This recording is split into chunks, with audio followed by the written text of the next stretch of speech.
मनो स्थापितं येन भूतले स्वयं रूपा कदा मह्यं ददाति स्वापदान्तिकं वन्देऽहं श्रीगुरु श्रीयुतापदकमलं श्रीगुरुन् वैष्णवांश्च श्रीरूपं साग्रजातं सहगना रघुनाथामृतं तं सजीवं साद्वैतं सावधूतं परिजना सहितं कृष्ण चैतन्य देवं श्री राधा कृष्ण पादान् सहगना ललिता श्री विशाखान्वितांश्च हे कृष्णा करुणा सिंधु दीनबंधु जगतपते गोपेशा गोपिका कांत राधा कांत नमोस्तुते तप्त कांचना गौरांगी श्री राधे वृंदावनेश्वरी वृषभानुसुते देवी प्रणमामि हरिप्रिये वञ्चाकल्पतरुभ्यस्य कृपा सिन्धुभ्य एव च पतितानां पावनेभ्यो वैष्णवेभ्यो नमो नमः। जय श्री कृष्ण चैतन्य प्रभु नित्यानंद श्री अद्वैत गदाधर श्रीवासादि गौर भक्त वृंद। हरे कृष्णा कृष्णा कृष्णा हरे हरे हरे राम राम राम हरे हरे। नमामि विष्णुपादाय कृष्णपृष्ठाय भूतले श्रीमते भक्ति वेदांत स्वामी इति नामिने नमस्ते सारस्वते देवे गौरवाणी प्रचारिणे निर्विशेषा शून्यवादी पाश्चात्य देश तारिणे श्रील प्रभुपाद की जय। ग्रंथराज श्रीमद् भागवतम की जय। सर्व शास्त्रादि पीयूष सर्व वैदिक सत्फल सर्व सिद्धांत रत्नाद्य सर्व लौकिक दृक्पद सर्व भागवत प्राण श्रीमद् भागवतो प्रभु कलिदन्तोतितादित्या श्रीकृष्णा परिवर्तिता परमानंद पाथाय प्रेम वर्ष अक्षराय ते सर्वदा सर्वसेवाय श्रीकृष्णाय नमोस्तुते मद एक बंधु मद संगेन मद गुरुन् मद महाधना मन निष्ठारक मन भाग्य मद आनंद नमोस्तुते असाधु साधु तादाइन अति नीचो से ताकरा हाना मुंचा कदाचिन्मां प्रेम न हृत कंथयो स्पृह ओम नमो भगवते वासुदेवाय ओम नमो भगवते वासुदेवाय ओम नमो भगवते वासुदेवाय। नारायण नमस्कृत्यं नरं चैव नरोत्तमं देवीं सरस्वतीं व्यासं ततो जयमुदीरये नष्टप्रायेषु अभद्रेषु नित्यं भागवत सेवया भगवती उत्तम श्लोके भक्तिर्भवती नैष्टिकी शृण्वतां स्वकथा कृष्ण पुण्य श्रवण कीर्तनं हृदयन्तस्थ भद्राणि विधुनोति सुहृत्सितां। ग्रंथराज श्रीमद् भागवतम की जय। श्री प्रभुपाद की जय। Okay. Hare Krishna, everyone. Thank you all so much for joining. So nice to see all of you. Hare Krishna. So as every time, please turn on your video cameras if you can. That way we can have a more interactive session, and also you can focus 100% on the Srimad Bhagavatam. And I do see yeah, okay. So let's get started. We are going to start Canto 3 of the Srimad Bhagavatam. So it's very wonderful. We completed the Canto 1 and Canto 2 of the first two cantos of the Srimad Bhagavatam, which are actually compared to the lotus feet of Lord Shri Krishna. And now we are proceeding upwards. And then finally, when we come to 10th canto, it's the smiling face of Krishna. So moving upwards from the lotus feet of the Lord. So first, what I'm going to do is do a full overview of Canto 3. Right? What is there in Canto 3? Actually, Canto 3 has 33 chapters. So let me quickly share my screen. I know the Subodhini books, like I had ordered it from India. It's not yet come. So I'm waiting. So those who don't have Subodhini, if you can get the Kindle version, if you use Kindle, you can download the Kindle version. So that way you can use it until we get the books. But yeah. Okay, so let me share my screen. Canto 3.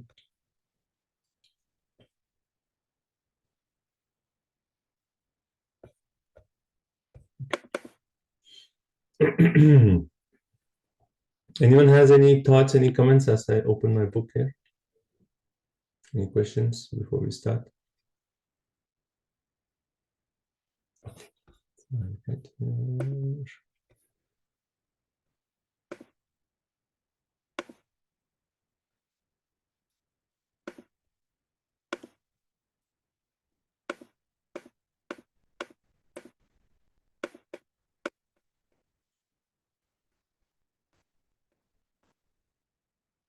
Okay, let's see if you'll be able to see this.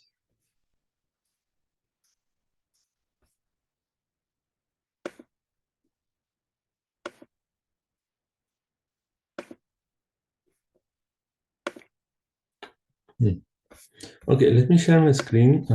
Let's see if you'll be able to see this here. Okay, so you can see my screen. I know the font is a little tiny, but bear with me. I'll be going through this, so even if you're not able to read the whole thing. Okay, so we'll see third canto at a glance. So third canto actually starts off with the conversation between between Vidura and Uddhava.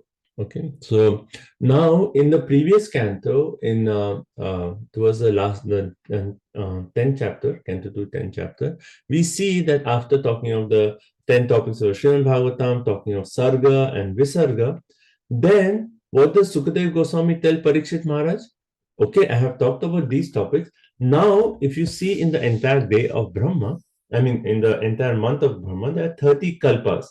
Let me start off by describing the Padma Kalpa, or also which is known as Shweta Varaha Kalpa. So, first day of Brahma, what happens? Let me start talking about that. But then, when Sukadev Goswami was is it Sukadeva Goswami or Sutta Goswami? So, wasn't Sutta Goswami?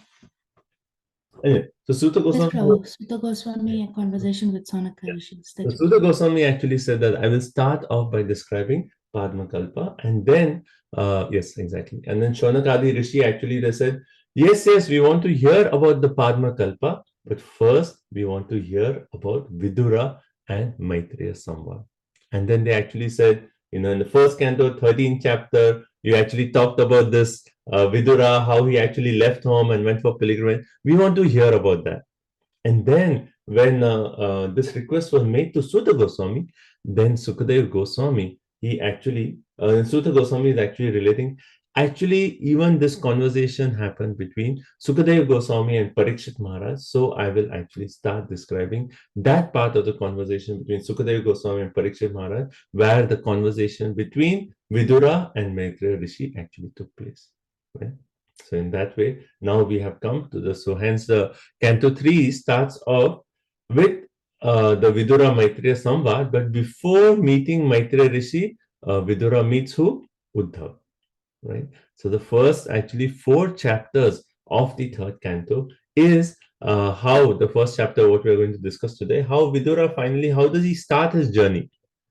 You know, he is actually the advisor, the well-wisher of Dhritarashtra, but under what circumstance did he actually leave the palace and he actually started his pilgrimage? And then where all did he go, right? And then how did he actually meet Uddhav? Right? And then once he met Uddhav, then what are the questions that he asked Uddhav? So that's basically chapter 1, right? And then in chapter 2, we actually see that Uddhav, he starts remembering different pastimes of Krishna. And in the chapter 2, we'll be reading, like, he talks of all the different different pastimes of Krishna, and he just like briefly mentions, because he's actually in the mood of separation from Krishna, who was actually just departed. So all he can think about is all these pastimes of Lord Shri Krishna. So he's actually narrating those pastimes to Vidura, right?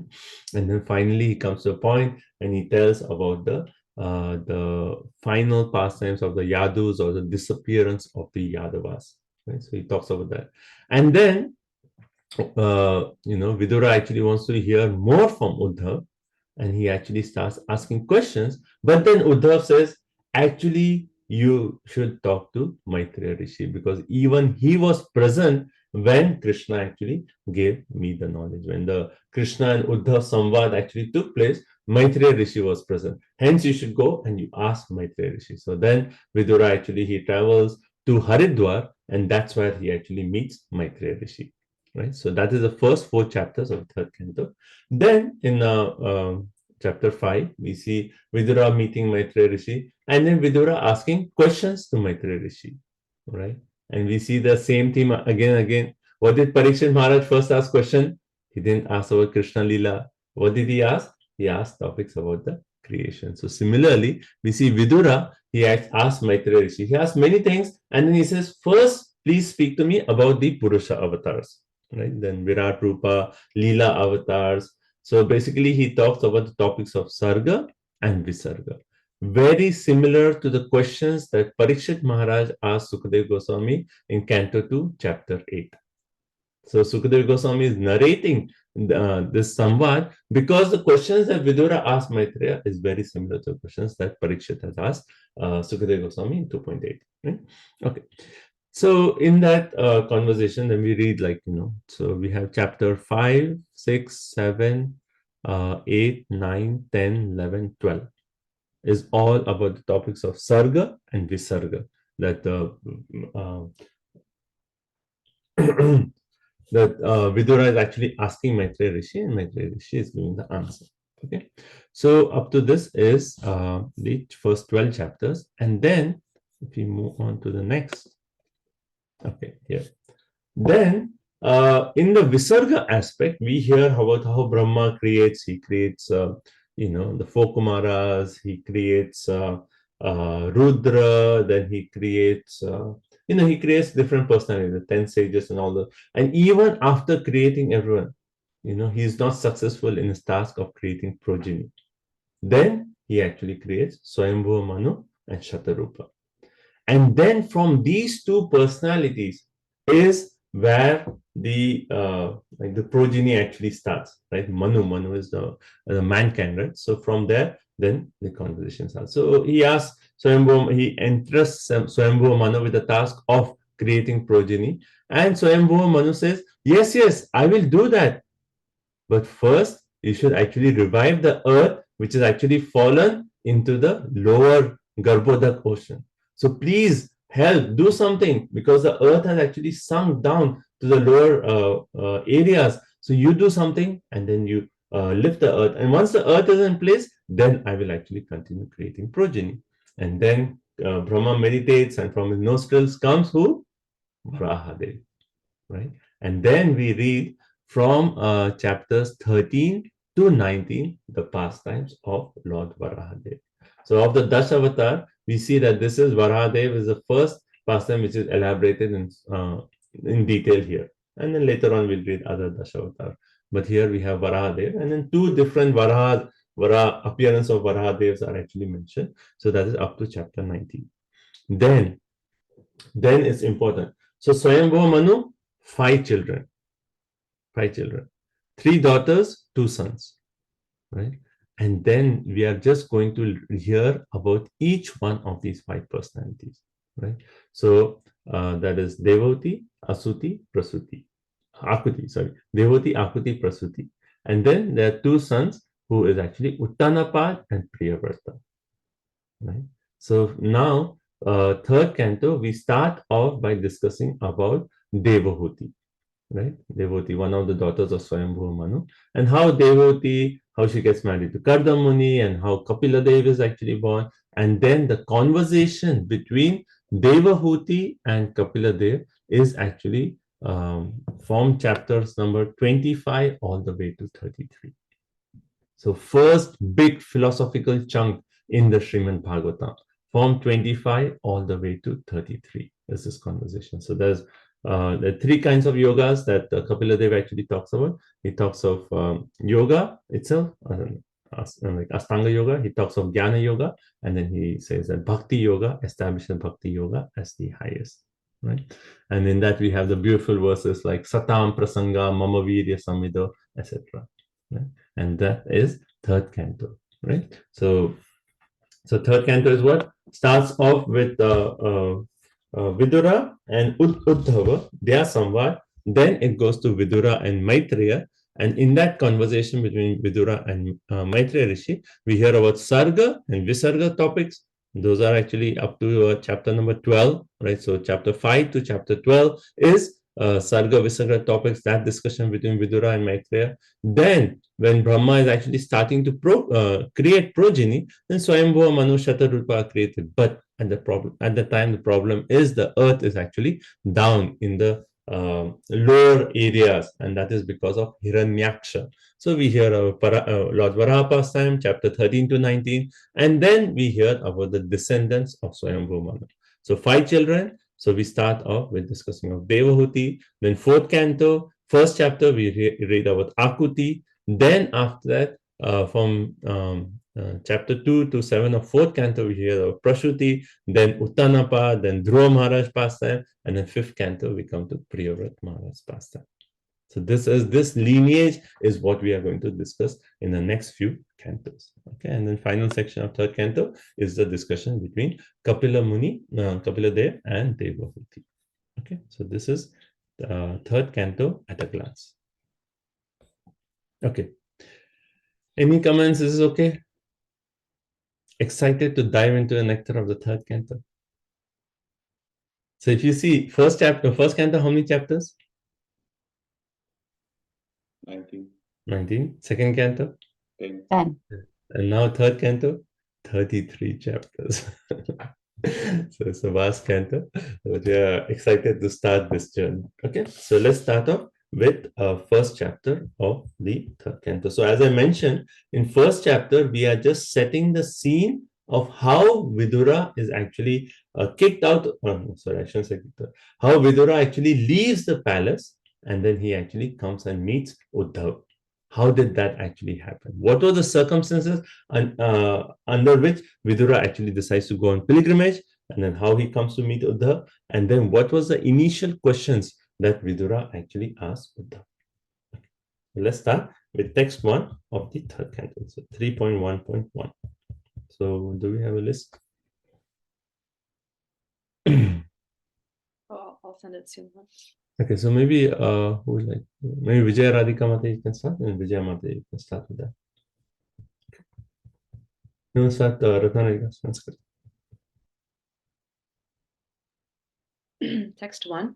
Shri Shuka Uvacha Evam Etat Pura Prishto Maitreyo Bhagavan Kila Kshatra Vanam Pravishtena Tyaktva Swagriham Riddimat.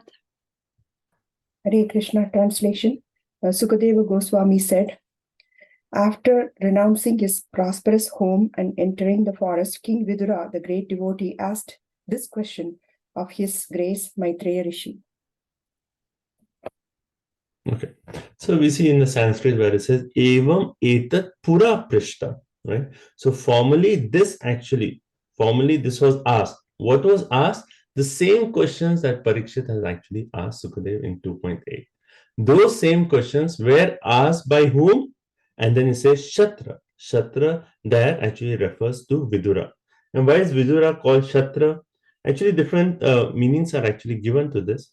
One is, if you see Shata, if you take it as Shata, then the Shata means one who is actually truthful, one who always speaks the truth, one who is actually Dharmaraj, and that is actually referring to Vidura. We know the story of how Vidura is actually Dharmaraj, who was actually cursed by Manduka Muni, and he actually was born in the womb of a Shudra. Right?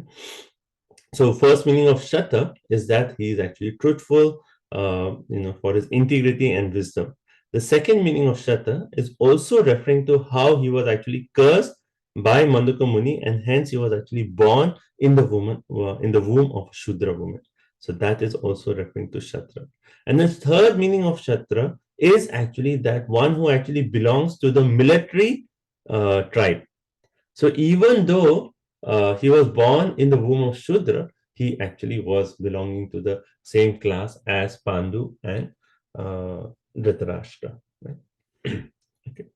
So that is Shatra. So Shatra, and then Maitreya Bhagavan Kila.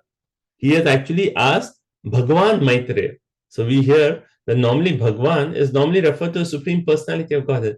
But even those personalities who are so exalted, they are also referred. Like even we hear in Bhagavan, in Bhagavatam, Bhagavan Narada. Because they are so elevated, they are also referred to as Bhagwan, but not referring to the Supreme Personality of Godhead, but because of their elevated status, they are referred to as Bhagwan. So Bhagwan Maitreya. So Shatra has actually asked Maitreya Rishi the same questions that you, Parikshit, have actually asked. Okay? And when did this happen? When this conversation happened? Vanam Pravishtena. Vanam means forest, right? Pravishtena, when actually Vidura entered into the forest, Twakta Swagraham Radime. After actually he gave up his graha, his house. Right? So he gave up his house, went to the forest, then this he asked the same questions to Parikshit Maharaj. Okay. If you see this first chapter is actually it is a lot of storyline. So there's not so much philosophy, but it's it's like Mahabharata, a lot of Mahabharata. So it's fun to read. Okay. So Vishwanath Chakravarti Thakur, before starting the third canto commentary, he actually says this. So we can okay, so maybe you all can repeat in mute mode, right? So this is Sukadeva Goswami's pronouns before starting the commentary of third canto. He says, offering respects to Guru and Krishna. Everyone can repeat. So offering respects to Guru and Krishna, the ocean of mercy. I take shelter of Sukadev, master of the world, the eye of the universe. I offer myself and everything I possess to He who is the life of the gopis. I offer myself and everything I possess to He who is the life of the gopis, the controller, and for service to His dear devotees. So this is actually Vishwanath Chakravarti Thakur's offering before starting the third canto of the Bhagavatam. Okay. So now text number 2. Yadva ayam mantrakridva Bhagavan Akileshvaraha Oravendra griham hitva praviveshatmasat kritam. What else is there to say about the residential house of the Pandavas? Shri Krishna, the Lord of everything, acted as your minister. He used to enter that house as if it were his own, and he did not take any care of Duryodhana's house. Hare Krishna. Okay. So now if you see in the previous verse, the last word is what? Ridhimat. And if you see word to word, prosperous. Right? So it's actually saying that Vidura left the prosperous house. Right? Now, why is that house so prosperous? And that is actually mentioned in this verse. Not for his opulence. Here it is saying Yadva Ayam. Right? So referring to Yadva Ayam, what else is there to say about that house? What else is there to say about that house? What is so special about that house? And he says Bhagavan Akhileshwara. Bhagwan Akhileshwara, referring to the Lord, the Supreme Personality of Godhead. Akhila Ishwara. He is the Lord of the entire Akhila, the world. And he, what did he do? Pauravendra Graham Hitva. Oh yeah, Mantrakrit, right? Mantrakrit. So if you see in the first line, it says Mantrakrit. That Bhagwan Akhileshwara, he acted as a minister to the Pandavas, right? A minister to the Pandavas. And then Pauravendra Graham Hitva. And that personality, the Bhagwan Akhileshwara, he actually rejected the house of Pauravendra. Who is Pauravendra? Duryodhana. Right? So we know this pastime in the Mahabharata, that when Krishna went as the peace messenger, and Duryodhana had made big elaborate arrangements for Krishna, and he had a nice meal prepared. And then Krishna, what did he do? He rejected that invitation of Duryodhana. And then he walked into the house of Vidura as if it was his own house.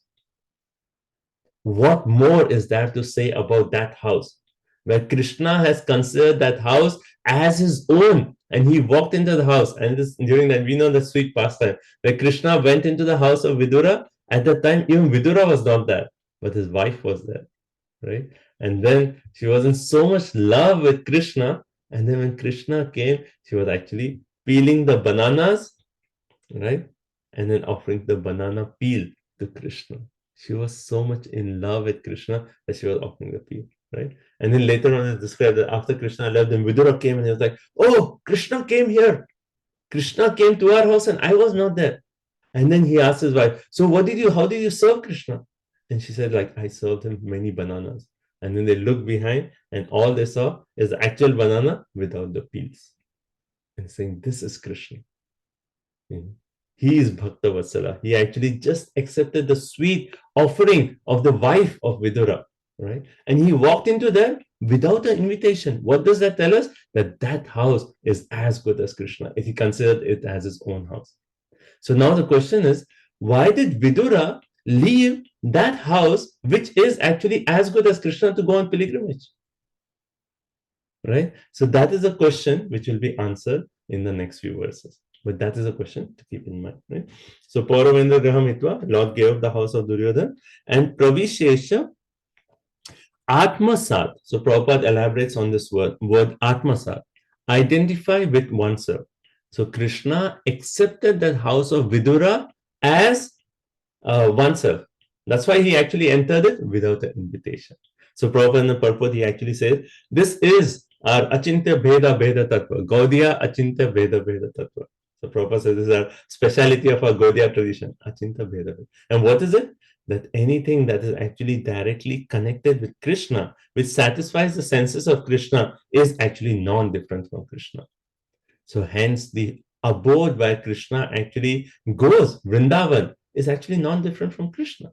Right? Prabhupada says, Tad Dhama Vrindavanam. Right? Where do we hear this? Tad Dhama Vrindavanam. Aradhyo Vrajeshwaratana Tad Dhama Vrindavanam. Right? So the Dham is as worshipable as Krishna. Why? Because Krishna actually enjoys his pastimes there. Krishna actually, the Dham is an expansion of Krishna. So similarly, the house of the Pandavas or the Viduras is also a source of transcendental bliss, and hence the word Atmasat is actually used to say that yes, Krishna considered that house as his own. So it was non-different from Krishna. That itself was a holy dham. So the point is, why did Vidura actually leave that place which was a holy dham and go for pilgrimage? Okay. Next verse, text 3. Rajovacha kutra kshatur bhagavata maitreyena sangamaha kadava sahasamvada etad varnayana prabho. Hare Krishna. The king asked Sukadeva Goswami, where and when did the meeting and discussion take place between Saint Vidura and His Grace Maitreya Muni? Kindly oblige, my lord, and describe this to us. So now, he made the point of Atmasat, and then now King is Parikshit Maharaj is asking Kutra. Kutra means where. Shatur, and then Shatur again, we've seen the same word, right? Shatur referring to Vidura, and where he actually had this conversation with Bhagwan Maitreya. Where did they actually meet His Grace? Prabhupada said His Grace, Bhagwan Maitreya. Where did they have the Sangamaha? Where did they meet, right? And Kada va Sahasamvad. Samvad means conversation. What did they have the discussion? Etad Varnayo na Prabhu. You please Varna. You please describe this conversation between Vidura and Maitreya Rishi. Right? So Prabhupada is making the point exactly as Saunak Rishi inquired from Suta Goswami, and Suta Goswami replied. So Sukadeva Goswami replied to Parikshit Maharaj's questions. Right? Okay, text 4.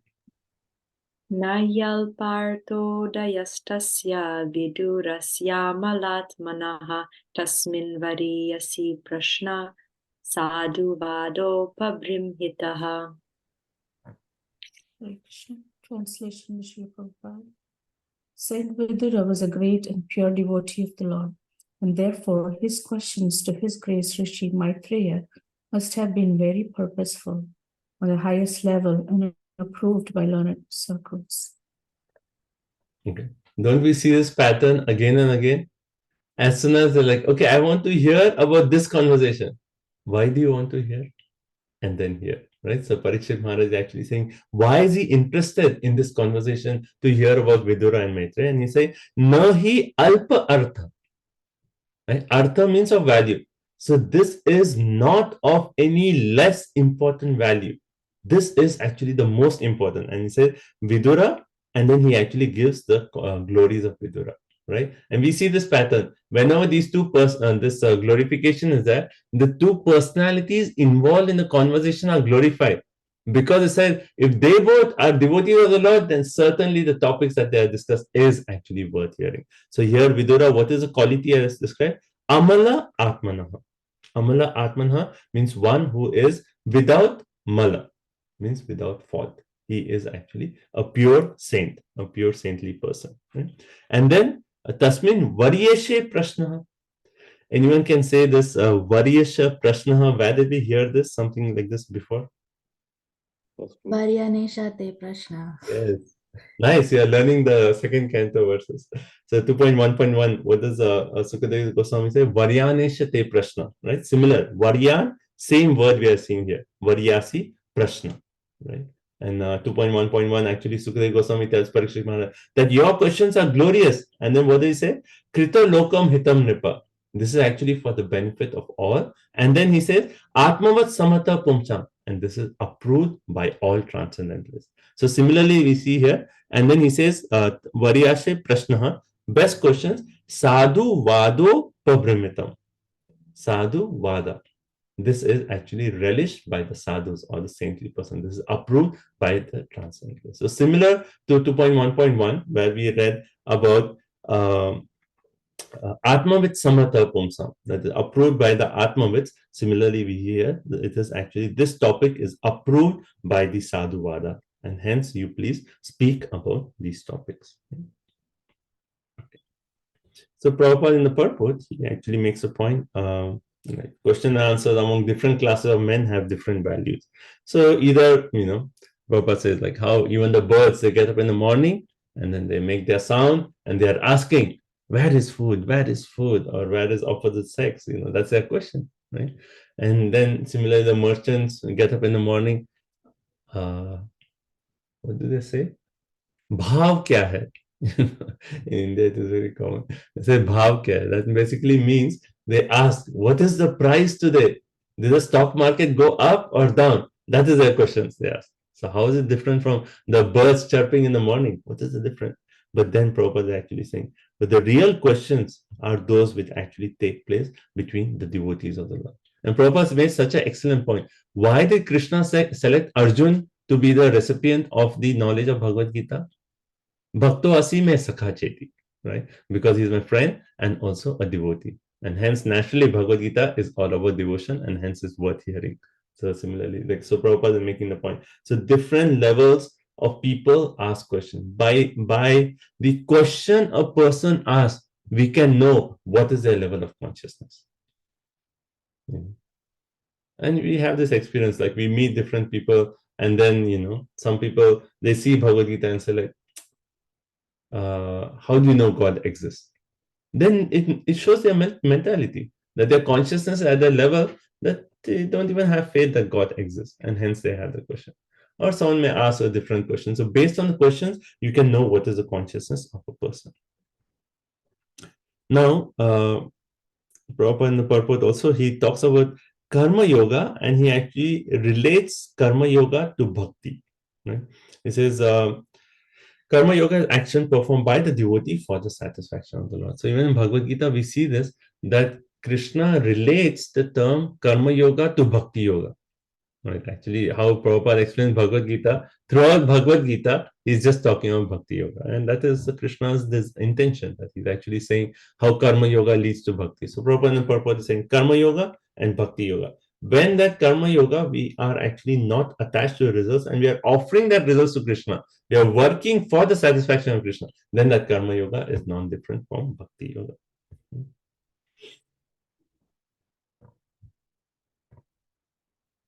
Okay. And then okay.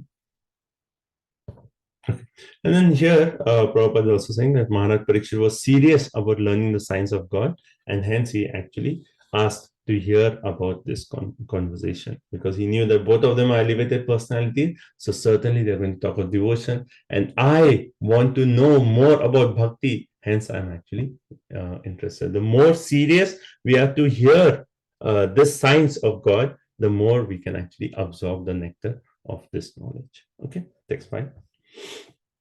Suta uvacha sa evam rishivaryo yam prishto ragya parikshita pratyaha tam subahu vid pritatma shruyatamiti.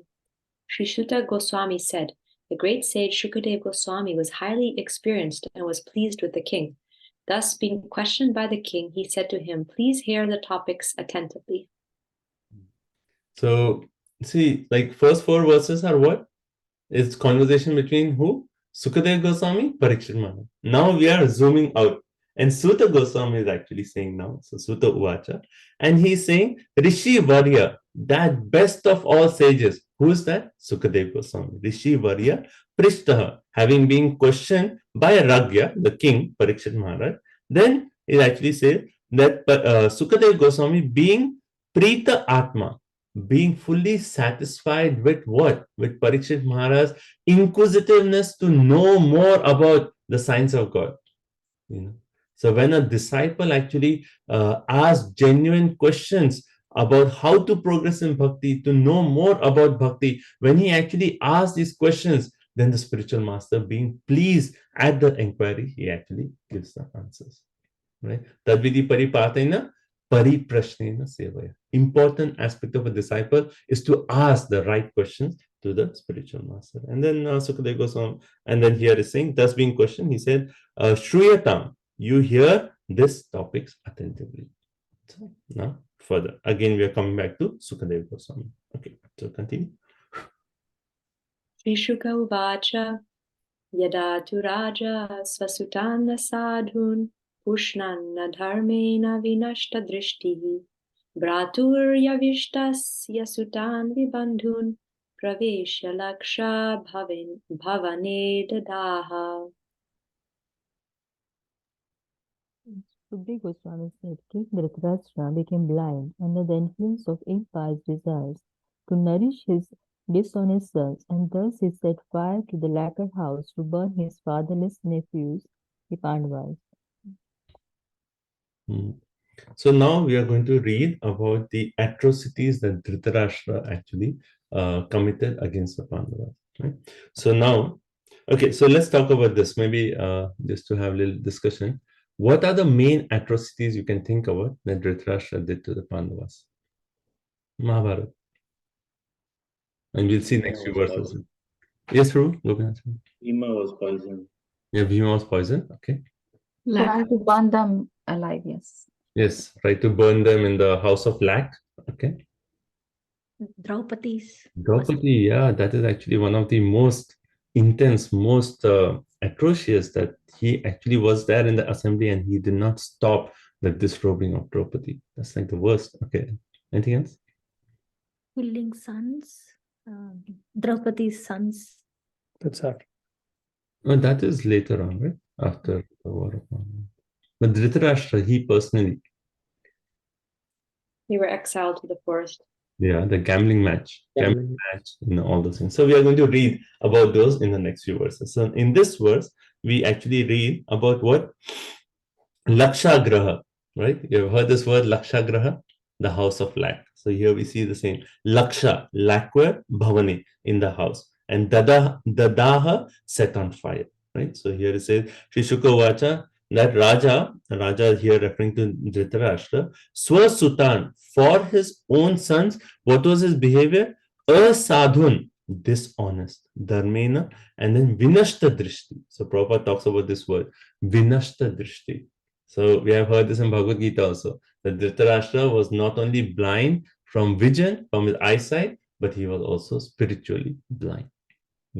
Now think about this point. And Prabhupada focuses on that point, that that he was blind from birth, but his blindness in committing impious activities to support his dishonest son was a greater blindness than the physical lack of sight. So if you consider Dhritarashtra, just consider hypothetically that even if he had eyes, and the story would change that he would become the emperor, but even if he had eyes, the attachment to his dishonest sons, Duryodhana, would have actually made him act the same way that he actually acted. So that physical vision was there or not there, That is secondary, but the main thing was the spiritual blindness that Dhritarashtra had. And even though Vidura gave him good instructions again and again and again and again, his attachment was so strong that he could not receive any of those instructions. So physical lack of sight does not bar one from spiritual progress. Can we think of any examples of those who are actually blind but are greatest devotees of the Lord? Bilva Mangal Thakur. Bilva Mangal Thakur, yes, like when he went to Vrindavan, he actually made himself blind because he didn't want to get distracted with anything, and he went to Vrindavan. Right? Who else? Anyone else you can think of? Maybe Surdas Prabhu. Surdas, yes, Surdas also was blind, yes. And then if you go to Varshan, yeah. Kuresh in Ramanujan. Oh, yeah. Yes, but wasn't that later? Yeah, I think he's not blind from the beginning, but Yeah, but later on he became blind. Yes. Yeah. And then in Varshana, there's a place called Mor Kutir. If you go to Varshana, it's a beautiful place where there was this devotee of Radharani who was actually blind. But he had this, his whole meditation was, because he was in that place, he was meditating on how Radha and Krishna's pastimes, like that was his complete absorption. And particularly he was meditating on, because of Mor Kutir, that place is actually known for Radha and Krishna dancing as peacocks, because Radha and Krishna saw the peacocks and peahen dancing so beautifully that they actually had the desire to dance in that way. And this person, this sage, he actually did an entire painting. Actually, Radharani came to him and said, like, you should paint this beautiful pastime. And he said, I am like a poor Brahmana, I'm blind. How can I paint? He said, no, you just do the effort, everything will happen. And as a blind man, he got all the material to do the paint. And then Radharani herself gave him the vision, and then he painted that beautiful painting. And even now, if you go to Varshana, to a temple, you can see that painting of Radha Krishna done by this blind person. So yes, so Prabhupada is saying, physical lack of sight does not bar one from spiritual progress. But when one is blind spiritually, then that is the worst thing. So even though we have sight, if you are blind spiritually, what is the value of our sight? Right? Previously we read this, right? What is the purpose of our eyes? To actually see and worship the form of the Lord. So if you are totally spiritually blind and if you have eyesight, what is the use of that? Right? So that's the point Prabhupada is saying. Okay. So the first atrocity here we read is of the Laksha, right? Laksha Bhavane. So he actually sent all his the Pandavas to actually be burnt in this house of black, right? So Vinashta Drishi. Yeah. Okay. Next verse 7. Yada sabhayam Gurudeva Devya Kesha Bhimarsham Sutakarma Garyam Navarayama Sanripa Snushaya Swasrair Harantya Kuchakum Kumani. Hare Krishna. The king did not forbid his son Dushasana's abominable action of grabbing the hair of Draupadi, the wife of the godly king Yudhishthira, even though her tears washed the red dust of her breast. So here, this is a pastime where I say Kesha Abhimarsham. Kesha referring to the hair, and insult by grabbing her hair. Of whom? It says Kuru Deva Devya. Kuru Deva Devya referring to Draupadi. Right? So when in that Sabhayam, in that assembly, when Draupadi was insulted by pulling her with her hairs, and Suta Karma Garyam, right, which is actually Suta Karma, action taken by his own son Dushasan, when I actually grabbed Draupadi by the hair and insulted her by bringing her to the assembly in that state when she was actually supposed not to be in that state. We know that part. And then he says Garyam, which was abominable, and in Varyam Asha, the king did not forbid this whole thing. Imagine this is happening in his own assembly, and he's a king. He should have said stop right now, but he did not say anything. In that way, he actually performed this most abominable act. And then here it says, Snushaya Swashraya Harantya Kucha Kunkumani. Right? And even though the tears from Draupadi was actually washing away the kumkum on the breast of Draupadi, but still Dhritarashtra did not stop this whole thing. Right? And then Vishwanath Chakravarti Thakur, he actually makes this as, he says there's an ornament in our Vedic literatures called Ati Shayokti, right? Ati Shayokti, where he says this can actually refer to, yes, it refers to Draupadi's tears washing away the kumkum from her breast, but it also refers that by Dhritarashtra not stopping this incident, this will actually destroy, will make all the wives of these people, all of Duryodhana and his party, cry and make the kumkum wash away from their breast. So one way this verse is already predicting that you have insulted Draupadi, a devotee of Lord Shri Krishna, and then this is going to lead to your complete destruction. Yeah. So next, text 8. Yute tvadharme najitasya sakroho satyavalambhasya vanam gatasya nayachato dat samayena dayam tamo jushano yad ajata shatroho. Krishna Prabhuji. Yudhishthira, who was born without any enemy, was unfairly defeated in gambling. But because he had taken the vow of truthfulness, he went off to the forest. When he came back in due course and begged the return of his rightful share of the kingdom, he was refused by Dhritarashtra, who was overwhelmed by illusion. Hare Krishna. So we see Dute Adharma Jitasya. Dute means gambling. Adharma Jitasya. So Yudhishthira was defeated by unfair tricks, right, in the gambling match. And then we read the qualities of Yudhishthira and the quality of Dhritarashtra. What is the quality of Yudhishthira? Sadho Satya Avalambya. Right? So, yeah, Satya Avalambya. Sadho means sadhu, a saintly person. Satya Avalambasya, one who has actually embraced the truth as his shelter. So we know even Yudhishthira was actually a son of Dharmaraj. Right? So he has also embraced the truth. So when he was, even though he was defeated by unfair tricks, but because he had taken the vow of truthfulness, what did he do? Vanam Gatasya. He went to the forest. He accepted the thing of the gambling match and he said, okay, I'm going to the forest. Right? And then when he actually came back, Yachataha, when he actually came back in due course, Samayena, then he asked, Dayam, give me the share of my kingdom back. I fulfilled the vows of the gambling match. 14 years I have fulfilled, and I did that, 1 year of Agyatwas, everything, and I come back. Give me the share of Dayam, give me the right share. But then he was actually refused. Why? Because Tamaha Jushanaha. Because Dhritarashtra was overcome by illusion, by attachment to his son Duryodhana. When Yudhishthira came back, he refused to give even 5 villages. Right? Or to talk of half of the kingdom. Right? And then again, it is saying Yudhishthira Ajata Shatru.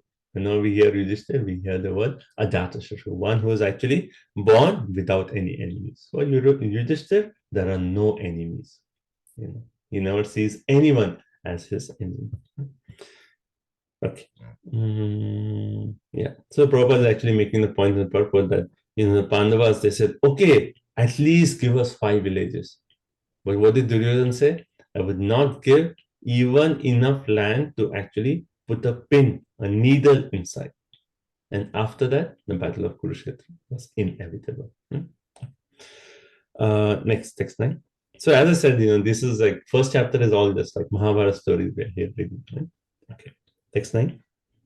Yada chaparta prahita sabhayam jagad guru yani jagada krishnaha natani pumsam amritaya yanani rajo rumene kshatapun. Translation, Srila Prabhupada ki jai. Lord Shri Krishna was sent by Arjun into the assembly as the spiritual master of the whole world. And although his words were heard by some like Bhishma as pure nectar, it was not so for the others who were completely wearied of the last of farthing of past pious works. The king Dhritarashtra or Duryodhana did not take the words of Lord Krishna very seriously. Hari Krishna. So here it says, Yada, when Partha Prahitaha, being advised by Arjun, right? So, and we know that after the entire 14 years, there was a whole discussion, and then Krishna was actually, he went as a peace messenger, right? So, being advised by Arjun, Sabhayam in the assembly, Jagat Guru. So, Krishna actually came into the assembly of the Gurus as Jagat Guru, as the spiritual master of the whole world. And then it says, Pumsam Amrita Ayanani. And when Krishna spoke in that assembly, then people like Bhishma, Vidura, they actually consider the words of Krishna as nectar. For devotees of Lord, anything that Krishna says is always nectar, right? Even the Bhagavad Gita, we see essence nectar, right? So, but on the same hand, so Pumsa Amrita, it was nectar for people like Bhishma and Vidura, etc. But Raja, na uru mene.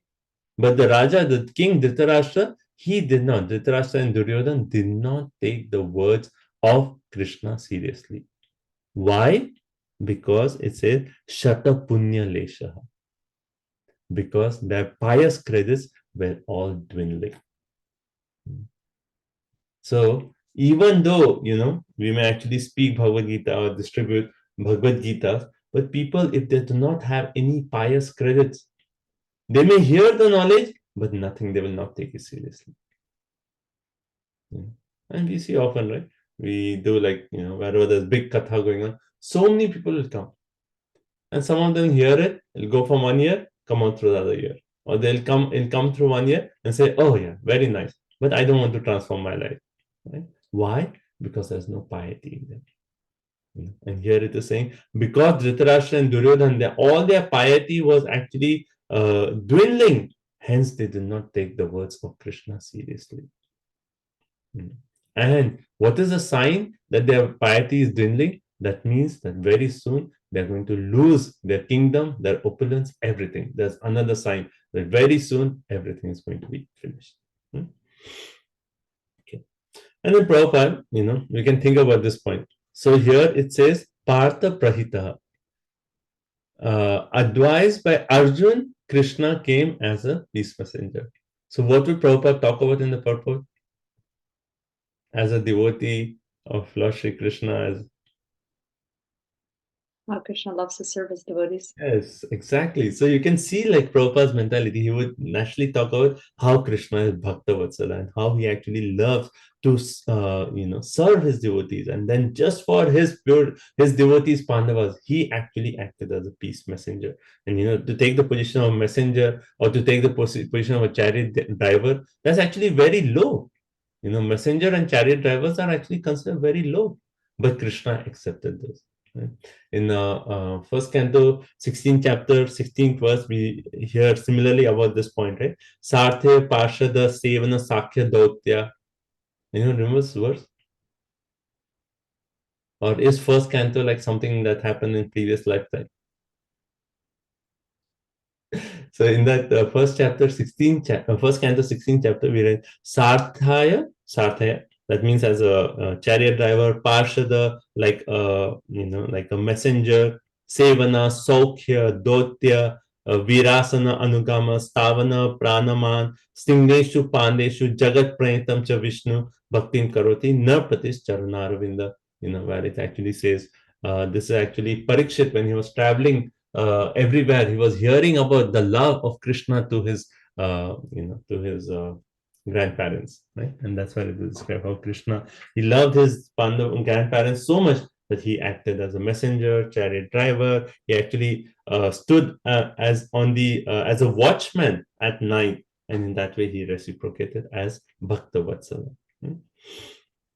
Okay. Okay. Now another point that Prabhupada actually mentions in the purport is that those who do not have the pious credits, they actually, for them, this words of Krishna appear, even though they are Amrita, they appear like what? As bitter. And which words comes to our mind when we can think of this? That when we are not purified, the same words of Krishna, which is Amrita, they actually appear very bitter. Anyone wants to say that verse? There's a verse in the Nectar of Instruction about the jaundice, right? Exactly. Sat Krishna Nama Charitadi Sitape Vidde Pitopatapa Rasanase Narochikanu Kintu Adharad Anudinam Kalu Saiva Dushte Swadhya Kramad Bhavati Tadgata Mula Hantri. That basically says that this is the 7th verse of Nectar of Instruction, which says the holy name, the character, the pastimes, the activities of the Lord are transcendently sweet like sugar candy. And although the tongue of one afflicted by the jaundice of ignorance cannot taste anything sweet, it is wonderful that simply by carefully chanting these sweet names every day, naturally that thing which is actually bitter will appear sweet, and one will be cured of the jaundice-like condition. So Prabhupada is making the point that if you don't have pious credits, this nectar of the holy name will actually appear very bitter. Right? Now, when we talk of pious credits, what kind of piety are we actually talking about? Is it the piety that one actually can do a lot of charity work and get piety? Devotional service. Yeah, so it is. So there are actually 3 kinds of pious activities, like Sukriti. Right? One is Karmonmukhi Sukriti. That is a piety derived from fruitive activities. That is like, you go, you give money to make, dig wells for people who are thirsty, do charity work, give to hospital. That is Karmonmukhi Sukriti. Second one is Jnanonmukhi Sukriti. That piety which is derived from the cultivation of knowledge. And the third one is Bhaktya Unmukhi Sukriti. So here, when we talk of the piety, we are talking of the Bhaktya Unmukha Sukriti, some pious credits which actually come by doing Agyata Sukriti to the devotees of the Lord. Right? So that is the kind of piety. So that's the piety that's been referred here. Okay, text 10. Yado pahuto bhavanam pravishto mantraya prishta kila purvajena atahatan mantra disham variyan yan mantrino vaidurikam vadanti.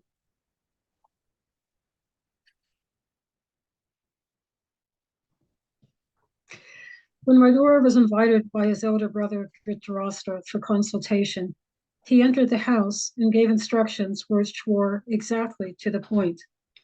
His advice is well known, and instructions by Vidura are approved by expert ministers of state.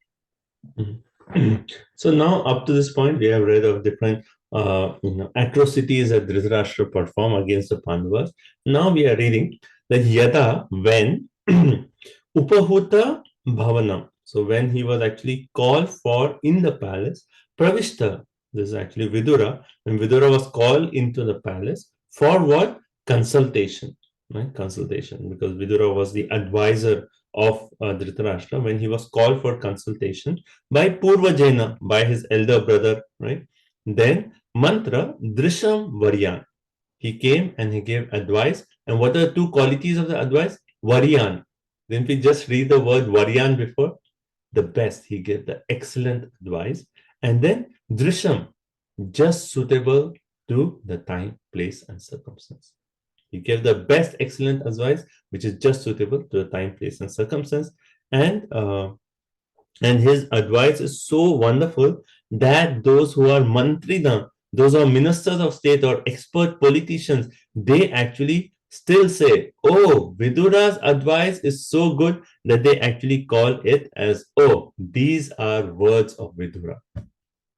Like how we have a Chanakya Niti, Prabhupada often quotes from Chanakya Niti. Similarly, we have Vidura Niti. That means that Vidura's words are so good that if someone gives a very good advice, they say, oh, these are like words of Vidura. So nice, right? So that is how Vidura used to give advice to Dhritarashtra, right? So I was just thinking, like, if you consider Vidura's situation, and from that, practically, if you see, what is the qualities of good advice? Someone may come to us and say, oh, I need your advice for so-and-so situation. What can we learn from Vidura of how to give good advice? Anyone wants to unmute and say a few qualities that you can think about? Think about Vidura's qualities, and that will give you a hint of what would be qualities of good advice. Beneficial to others. Beneficial to others, okay, very nice. Yeah, Being he closer always to Krishna. speaks his mind, even if he thinks that he would not like it. Dhritarashtra would not like it. Very nice point. So even though if the other person may not be able to, may not like the advice, but still he actually just keeps. No, this is the truth. This is what is to be said at this time. Right? And Vidura was really expert at that because he, like Dhritarashtra, did not like the advice, but he knew this is the best thing for Dhritarashtra, and hence he was good. And fearless, right? Okay, he was fearless in giving the advice. What else? Anything else you can think of? Anything that brings you closer to Krishna. Okay, very nice point. So these are like 5 points that I wrote down. First thing, the advice should be based on Shastra. That is the first principle. It should be based on Shastra. Otherwise, it's just some mental concoction or something based on morality. But it has to come something from Shastra that we see similar example. Oh yeah, in this Bhagavatam story, this and this is how the person acted. This was the benefit. So based on Shastra, first point. Second point, it should be according to time, place, and circumstance. Like if there is a death in a family, you don't go and just say, oh, actually, you're not this body, you're spirit soul. Why are you crying? So it has to be based on time, place, circumstance. Second. Third one, it is when someone comes with a problem, like when Arjun came to the Krishna with a problem. What was Krishna's answer? He did not give the immediate, like he didn't say, Arjun, actually you should fight. Well, he says that later on, but first thing, he actually goes to the root cause of the problem. So when someone comes and asks you for advice, third point is we can think of what is the deeper root cause of the problem and try to address that. And that's what Vidura was actually doing through Dhritarashtra. The root cause. And that's why he was again and again. The real problem is not all these situations. The real problem is your blind attachment to Duryodhana. Right? So he addressed the root cause. Fourth one, it is knowledge that awakens one to self-realization. So somehow we actually give knowledge in such a way that it awakens one to self-realization. And the fifth one is the point that you all said, that even though, it may not be pleasing to the person asking her advice, one is fearless to give that this is the right thing to do at this time. Okay, so these are 5 qualities that I just wrote down, but these are nice to meditate on, and we can actually think that if someone comes and asks us advice, whether it's children or someone is asking us, we can think about these points and say, like, how can we actually give advice based on these 5 points? Okay, text 11. Ajata shatro pratiyachadayam titikshato durvishaham davagaha Sahanujo yatra vrikodarahi shvasan rushayatvamalam vibheshi.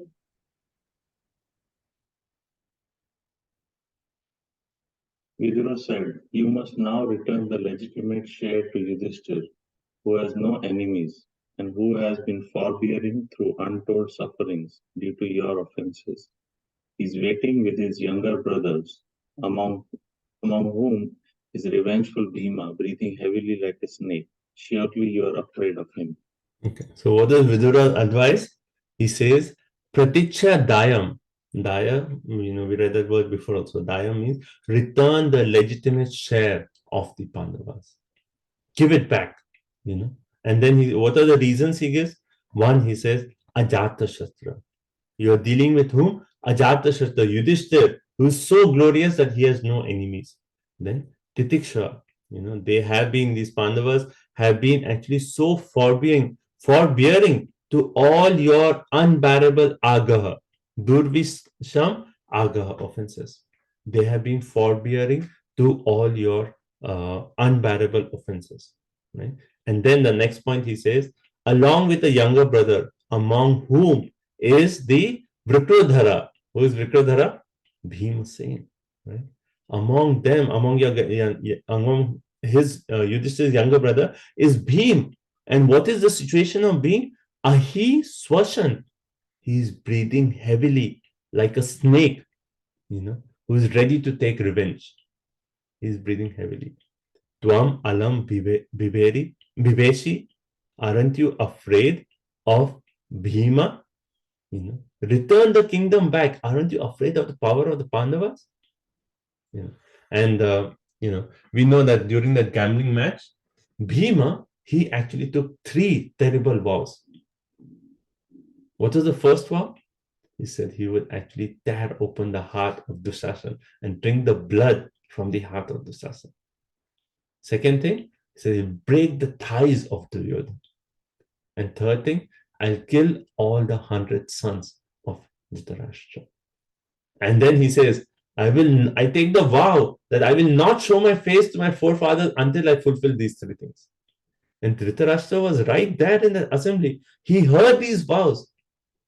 And Vidura is saying, you heard this. Aren't you afraid of Bhima? He's just like a snake, ready to just bite. Aren't you afraid? Just give them the kingdom back. He has taken this terrible vow. If you don't give, this vow will be fulfilled. And you lose all your sons, including Dushasana and Duryodhana. So give the kingdom back. Okay, next verse. Artam Studevo Bhagavan Mukundo Grihitavan Sakshiti Deva Devaha Aste Swapuryam Yadudeva Devo Vinirjita Shesha Nirdeva Devaha. Lord Krishna, the personality of Godhead, has accepted the sons of Prithvi as his kinsmen. Are with Lord Sri Krishna. He is present in his home with all his family members, the kings and princes of the Yadu dynasty, who have conquered an unlimited number of rulers, and he is their Lord. Right. So the last verse gave 2 main points. One is the qualities, Ajatashatru, Titiksha, of the Pandavas. They're so glorious. And second one, aren't you afraid of the Bhima? Now he's giving the even more, the main reason. What is that? Parthams to Devo Bhagavan Mukunda. The Lord Mukunda has accepted these Pandavas as if his own. He's right there. He's accepted these Pandavas as his own, right? And Mukunda, the one who actually gives liberation, has accepted Parthan as his own kinsman, right? And then Shiti Deva Deva. And this Mukunda, he is actually worshipped by all the Brahmanas and all the demigods. Aste Swapuryam. Aste Swapuryam means he's present along with the Yadu Deva Deva. He himself, like not only he is worshipped by all the Brahmanas and the demigods, but he himself is in the side, like his whole family, he belongs to the Yadu dynasty. And the Yadu dynasty is so powerful that they have actually conquered Ashesha Nrideva, conquered unlimited kings. So if you actually did not give, then Krishna, who's on their side, who's the giver of liberation, who's worshipped by Brahmanas and demigods, he's on their side. What hope will you have for victory? And not only that, if Krishna comes, then his Yadu dynasty will come, and the Yadu dynasty is so powerful, they have killed unlimited Nridevas, kings. And then it is this said that, Vishwanath Chakravarti Thakur explains how the Yadus have defeated Kamsa, Jarasandha, and demigods like Indra, Varuna, Shiva. All of them have been defeated by Krishna and the Yadus. Aren't you afraid of all these? Krishna will come with entire Yadavas. What hope do you have of victory? Hence, give their kingdom back. Okay. Right. And Prabhupada actually makes the point that, how the Yadavas, that in Kshatriya there was this thing that they used to get married to, the princess of different neighboring countries. And how that marriage used to be there, normally like a Swayamvar, or they used to go and they used to defeat the other party and then marry the princess and so on. So all the different prince of the Yadus were married to daughters of other kings. So if the Yadavas come, then all their alliance of so many other kingdoms will be on their side. So what hope is there of your victory? Okay, 13. Sa esha dosha purushadvidaste grihan pravishto yamapatyamatya pushnasi krishnad vimuko gatashris tyajashvashaivam kulakoshalaya. I think Arundhati Mataji is not here, so Vijay Radhika. Hare Krishna. Translation. You are maintaining offense personified Duryodhana as your infallible son, but he is envious of Lord Krishna. And because you are thus maintaining a non-devotee of Krishna, you are devoid of all auspicious qualities. Relieve yourself of this ill fortunate as soon as possible and do good to the whole family. Hare Krishna.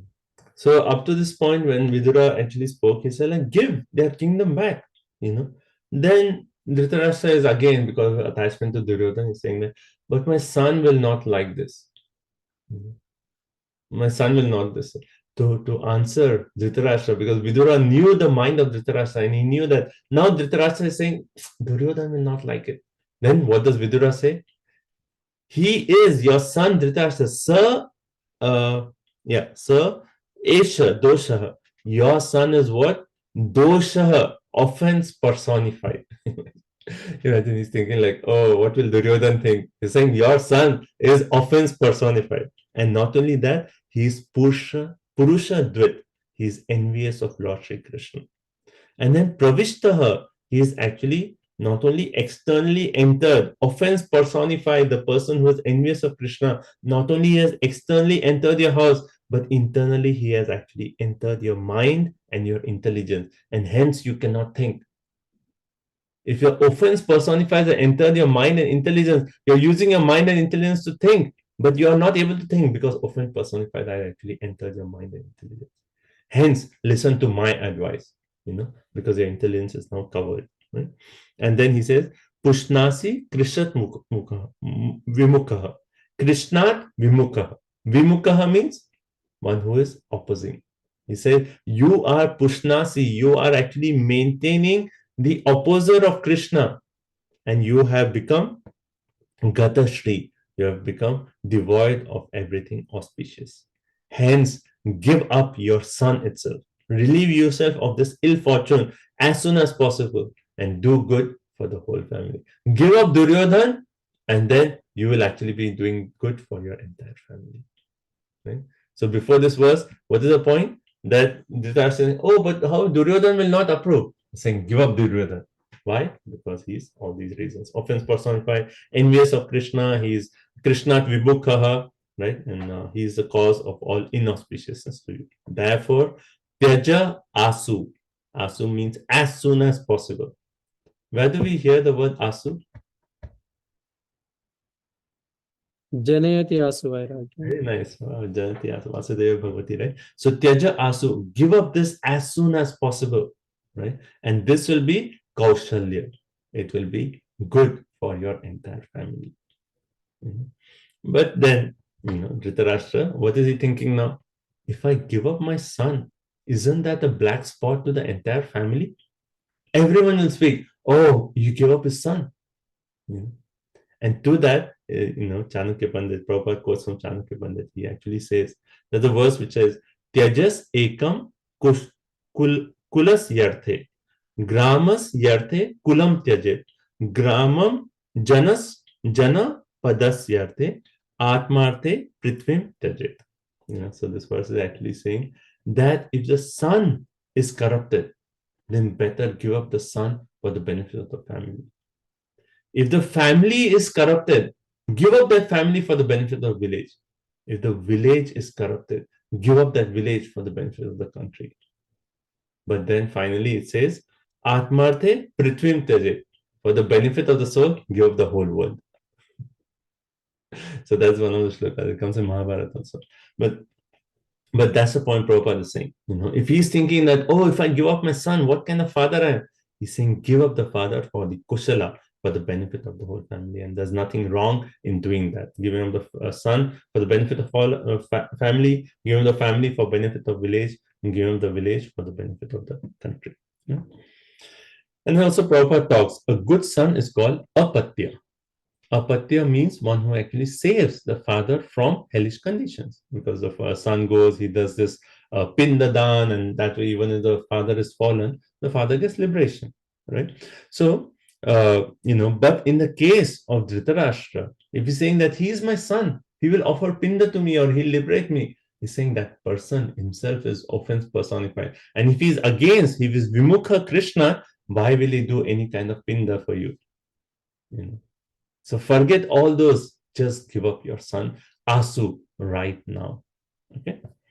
And then Prabhupada gives an example also. He says, like, sometimes, okay, if as a disease where your eyes are, you cannot see with your eye, and there is no cure to cure that blindness.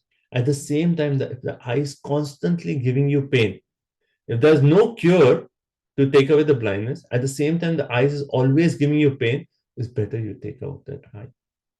So similarly, that was Duryodhana's situation. You cannot, correct him. You have tried to correct him, and he has not tried. But, even if you try to correct him, it's not going to work. And he's simply causing pain to you. So just like an eye which cannot be cured and is giving pain, better to remove that. Similarly, you take out your son. Okay. And also it says, Vishwanath Chakravarti Thakur says that he actually got this, Dhritarashtra got this son as a result of his sins committed for 10 million lifetimes. He committed sins for 10 million lifetimes, and because of that, he got his son Duryodhana, right? So hence he should actually give him away. Okay, text 14. Yatyuchivam statra suyodhanena pravrida kopas puritadharena asatkrita sat sprihaniya shilaha kshata sakarna nujasa sobalena. Vijay.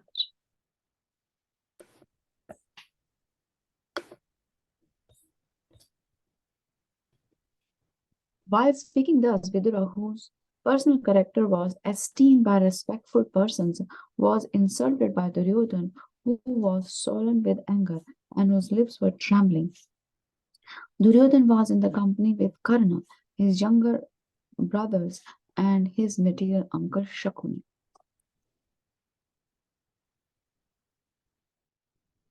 So iti das, when he said this, give up your son, then what happened? Iti das uchivan, when he was speaking like this, tatra suyodhana, there appeared who? Duryodhana came. And how did he come? He didn't come alone. He came Anuja, Karna, Saubalena. He came with Karna, his younger brothers, and Shakuni. He was saying this to Dhritarashtra, that give up your son. And at that time, Duryodhana appeared. And when he heard this, he says, Pravadda Kopas Purita Adharena. His eyes became angry. He was swollen with anger. His lips were trembling. Duryodhana was so angry. And then what did he do? Asat Kritaha. He insulted Sat Priyani Shilaha. He actually insulted Vidura. Vidura, that person whose qualities are esteemed by all respectable people. He insulted that person whose qualities are so glorious. Okay. Right. And then Prabhupada in the purport, he actually said, it is said that giving good counsel to a foolish person causes the fool to become more angry. And this is actually a verse from the Hitopadesha. Right? So Prabhupada actually quotes this verse, and in his lectures, you can hear him say this. It says, Upadesho hi murkhanam prakopaya na shantaye. And then it continues, Paya pana bhujangana kevalam visha vardhana. So what does this mean? Upadesho hi murkhana. When an upadesh is given to a murkha, to a foolish person, then what happens? Prakopaya na shante. It just like increases his anger. right? And then it is compared to Payapanam Bhujangana. Just like if you give milk to a serpent, then what happens? Just the poison actually increases. So similarly, giving good advice to Duryodhana was just making him angry. Right? Just making him angry. Okay. Now 15. Ka enam atro pajuhava jimam dasya sutam yad balinaiva pushtaha tasmin pratipa parakritya aste nirvasyatam ashupurachvasanaha. So this is Duryodhana speaking. Who's next? Hare Krishna. Who asked him to come here? This son of a kept mistress. He is so crooked that he spies in the interest of the enemy against those on whose support he has grown up. Toss him out of the palace immediately and leave him with only his breath. Hare Krishna. And anyone can read this in the anger of Duryodhana. Maybe Gopinath Prabhu, because the drama expert, they can bring out the emotions of Duryodhana. Like what did we read before? What is Duryodhana's mood? It says Pravriddha Kopa Spurita Adherana. His anger is, he's swollen with anger. His lips are trembling. And in that mood, he's actually saying this. Anyone wants to try? Okay, let's continue. But maybe you can, it's nice when you're reading these dramatic scenes and then you bring out the emotions of the character. Then it's like, oh, you really feel you're right there, right? Okay, so what does Duryodhana say? Ka enam atra upajuhava. Who has called this person here? And what does he say? Dasya Sutam. He is the son of a Dasya. He's the son of a maidservant. So in that way, he's insulting his own uncle. And we know the story that how Vyasadeva, he actually after Ambika and Ambalika, right? I always get confused. Right? Those two, yeah. After impregnating them, then he came for the third time, and then it was Ambika who actually sent her maidservant and said, "Okay, you be there." Right, and then Vyasadeva impregnated her, and through her, Vidura was actually born. But that is the truth. But here he's actually using that same point as an insult. He's saying, Dasya Sutam, you are a son of a maidservant, and you are actually Jimma. Jimma means you are actually a crooked person. Yet Balina eva pushtaha, you have grown up by accepting food from us. And what are you doing? But you are actually Pratipa Parakritya. You are acting in favor of our enemies. Right? He was acting in favor of your enemies. And then Nirvasyasam Asu. Hence, get him out. So we heard previously the word Asu. What did Vidura say? Twaja Asu. Give Duryodhana away as soon as possible. And Duryodhana is saying, Nirvasyatam Asu. Get him out immediately, leaving him only with his breath. That means what? Vishwanath Chakravarti Thakur is actually saying that Duryodhana is saying, beat him with canes so that when he leaves, he's just breathing heavily. That's the only thing he's doing. And that's Duryodhana's mood to his uncle, Vidura. Right?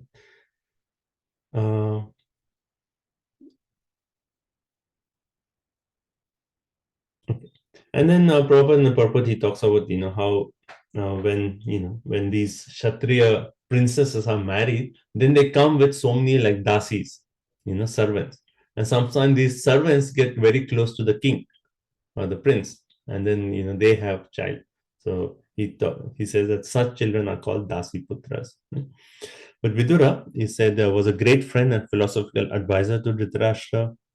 And okay, so now here Prabhupada makes a nice point here. He said Duryodhana knew that Vidura was a great soul, but he insulted 2 points.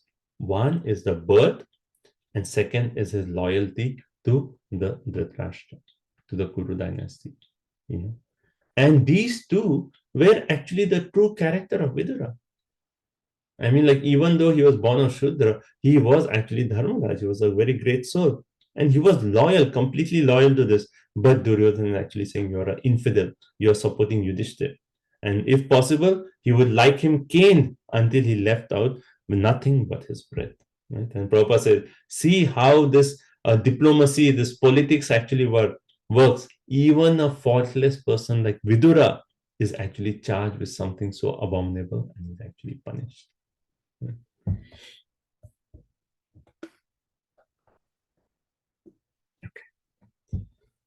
Yeah, so that is basically Duryodhana speaking. Okay, now what happens? Text 16. Swayam dhanurdhari nidhaya mayam bratu puro marma suddaditopi sa ittam atyul banakarna baner gata vyato yad urumanayanaha. Translation by Srila Prabhupada.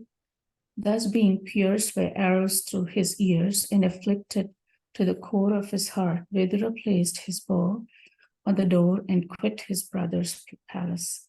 He was not sorry, for he considered the acts of the external energy to be supreme. Okay. So here it says Ati Ulbana, right? So he's severely pierced by the Banai arrows through the ear. So when he was insulted in this way, he was actually pierced through the ears by the sharp insulting words of Duryodhana, right? And then Marmasu Taditaha. This Marmasu word is actually important because Duryodhana had hit the sensitive spots of Vidura. See, the birth of a particular person, you cannot do anything about it. Yeah. Vidura was actually glorious by his qualities. So he should not be seen by a birth. If someone is insulting you by a birth, what can you do? You cannot change your birth. And second thing, Vidura was completely loyal. And he actually chastised that. So he has actually hit these soft, sensitive spots. Marmasu Taditaha. He's actually afflicted those soft, sensitive spots in the heart. Then what did he do? Bratur Puraha. He immediately left his brother's palace. Dhanuhu Dhwari. And when he left, then he left the Dhanush, his bow, at the door. And he walked outside. Right? So actually Vidura also was a very powerful warrior. We never hear of Vidura, but say that Vidura also was a powerful warrior. So he had a bow, but he actually left it there. And Vishwanath Chakravarti Thakur is actually saying that Vidura is thinking, anyway, now I'm going to go, I'm going to worship my dear Lord Krishna. When I worship my Lord, what is the use of a bow there? Hence he left his bow. That's the first reason. The second reason he actually says that, Duryodhana, anyway, now their destruction is coming. Let them not be fearful that Duryodhana is thinking, oh, now Vidura is taking his bow, that means now he'll fight from the other side. So let him not be fearful in that way. So hence, I'm going to leave my bow. So two reasons Vishwanath Chakravarti Thakur is actually giving. Right? And then Gata Vyataha. So this is important. He wasn't sorry that this whole thing has happened. That he's been insulted. Normally when we are insulted, we feel so bad and so down. And why did he say this? How can he say this? I've been so loyal and what is this? But he was Gata Vyataha. Without being sorry. By his own free will. Mayam. Right? He actually left. Right? The word Mayam is very wonderful here. So this is a very nice point that's explained. Prabhupada explains this. Mayam referring to the energy of the Lord. Right? Now, Vidura was, amazed by Maya in terms of two aspects, the internal energy and the external energy. So Vidura was amazed by the acts of Maya in terms of how the external energy has covered Dhritarashtra and Duryodhana, that even though Krishna is right here, he is Mukunda, he has an army like the Yadavas, even of all these things, they cannot see the truth. This is how Maya is so powerful, that it bewilders a person to an extent that even though things are right in front of him, he cannot see. Even though death may be like knocking on a door, we say, no, few more days, or I want to enjoy this, I want to enjoy that. That is the nature of Maya. So Vidura was amazed at the acts of Maya, the external energy. And second, what of the internal energy? And then Prabhupada says, Vidura saw how the internal energy of the Lord is helping him to actually come closer to Krishna. to actually take this pilgrimage where he can meet saintly person like Uddhava, Maitreya, travel to all these places, and in that way be under the shelter of the internal energy of Lord. So that Maya is both. Vidura is thinking, oh, how the external energy covers them, and he's saying how he actually took advantage of the internal energy to come closer to Krishna. Right? Hence the word Maya Prabhupada explained. So a devotee is always right. He therefore considered the acts of the external energy to be supreme, yet he also saw how the internal energy of Lord helped him in that particular situation. So now he got the opportunity by the grace of Duryodhana, Prabhupada saying, by the grace of Duryodhana. One may say like Duryodhana insulted him, but how a devotee sees, oh, by Duryodhana, he is overcome by Maya, but by that, his words, I have this opportunity to actually go and take shelter of Krishna, right? So Prabhupada says the Gata Vyataha is significant because Vidura was relieved from the tribulations which trouble every man entangled in material activities. He therefore thought that there was no need to defend his brother, and he actually just left for pilgrimage. Okay. So this is the situation here up to text 16. Now from 17 onwards, we hear about how Vidura goes on pilgrimage, where does he go, and how he actually meets Vidura. Okay. Now my question to all of you is, in Bhagavatam again and again, so see, if you see, like Suta Goswami has asked, okay, I want to hear about Vidura and Maitreya Samvad. And then here Sukadeva Goswami also said like, oh, I want to hear about these. Both are devotees, Amalatmana. Talk about them. Now Sukadeva Goswami could have just said, okay, they both met in Haridwar, and that's how the conversation started. These are the questions and there was knowledge. Why did he actually go back and actually tell the entire situation under which Vidura actually started the pilgrimage? And this is a theme that we see again and again in Bhagavatam. Why do we see like pure devotees go through challenging situations, and through the challenging situation, what happens? They actually see that challenging situation as a blessing, as an impetus for them to take shelter of Krishna. And that very important lesson of the Bhagavatam, which is repeatedly brought to us, that when we are facing difficult situations, how can we see that as a blessing, and how can we see that as an opportunity to come closer to Krishna? Again and again and again, Bhagavatam is making that point. What are the previous examples we have seen? Narada Muni's mother. Yes, Narada Muni's mother dies when he was just 5 years old, and then he used as an opportunity. Okay, now just complete dedication to spiritual life. Who else? Parikshit Maharaj was cursed by Shinji. Yes. So he took this as opportunity. Everything was good. 7 days, death. And how did he see? He said that, okay, this is Krishna's mercy. Otherwise, it would have been very difficult for me to give up my kingdom, all this opulence, apparel. But Krishna made this arrangement so that I can just hear Srimad Bhagavatam. Anything else? Also, the bull who was hit, he said, I can't say the perpetrator because oh, yeah. Asked, like, who caused me that thing. Yes, that's a very nice point. Yes, very nice. So, we see this, and again in Bhagavatam further, we'll see this. Why is this situation actually mentioned? Just to give us that important lesson. How pure devotees see difficult situations, and how they see that as an impetus to come closer to Krishna. This is easy said than done, because when we face difficult situations, that's when everything actually our world falls apart. And then the first thing that comes to my mind, oh Krishna, get me out of this. And after I come out of this, then I will chant good rounds of Krishna. Right? That's what, at least that's my thinking. Krishna, let this get cleared up. Then I will do nice sadhana, I will do more seva, I'll do this, I'll do this. But how, while going through a situation, we can actually turn to Krishna. So it's a point to meditate, on. It is something that at least philosophically we hear again and again and again. Then when there's intellectually we become strong, then when practically we are going through the point, then we can actually try to bring that knowledge into us. That's how it actually works. Intellectually, we have to hear the point again and again and again. And when that intellectually it becomes very strong, Then practically when we are going through a situation, then the intelligence will come in at that point and say like, oh yeah, this is what we should do now. Okay, so we will actually take a break here because we have completed the first section and then we will actually move on to the next. Okay, so I wrote down my notes, few more points. Why this pastime of Vidura's insult is spoken by Sukadeva Goswami. First point is the point that I actually mentioned, how to deal with difficult situations. Again and again, we see the first thing. Second, the glory of Vidura. When we see pure devotees go through difficult situations and then see how they take shelter of Krishna, that is actually the glory of the devotee.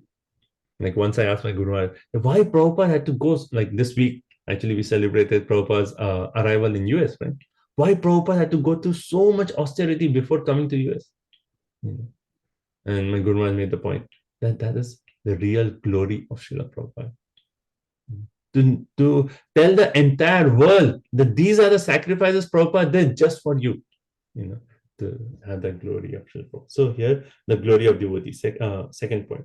Third point is, can anyone think of any more points? Okay.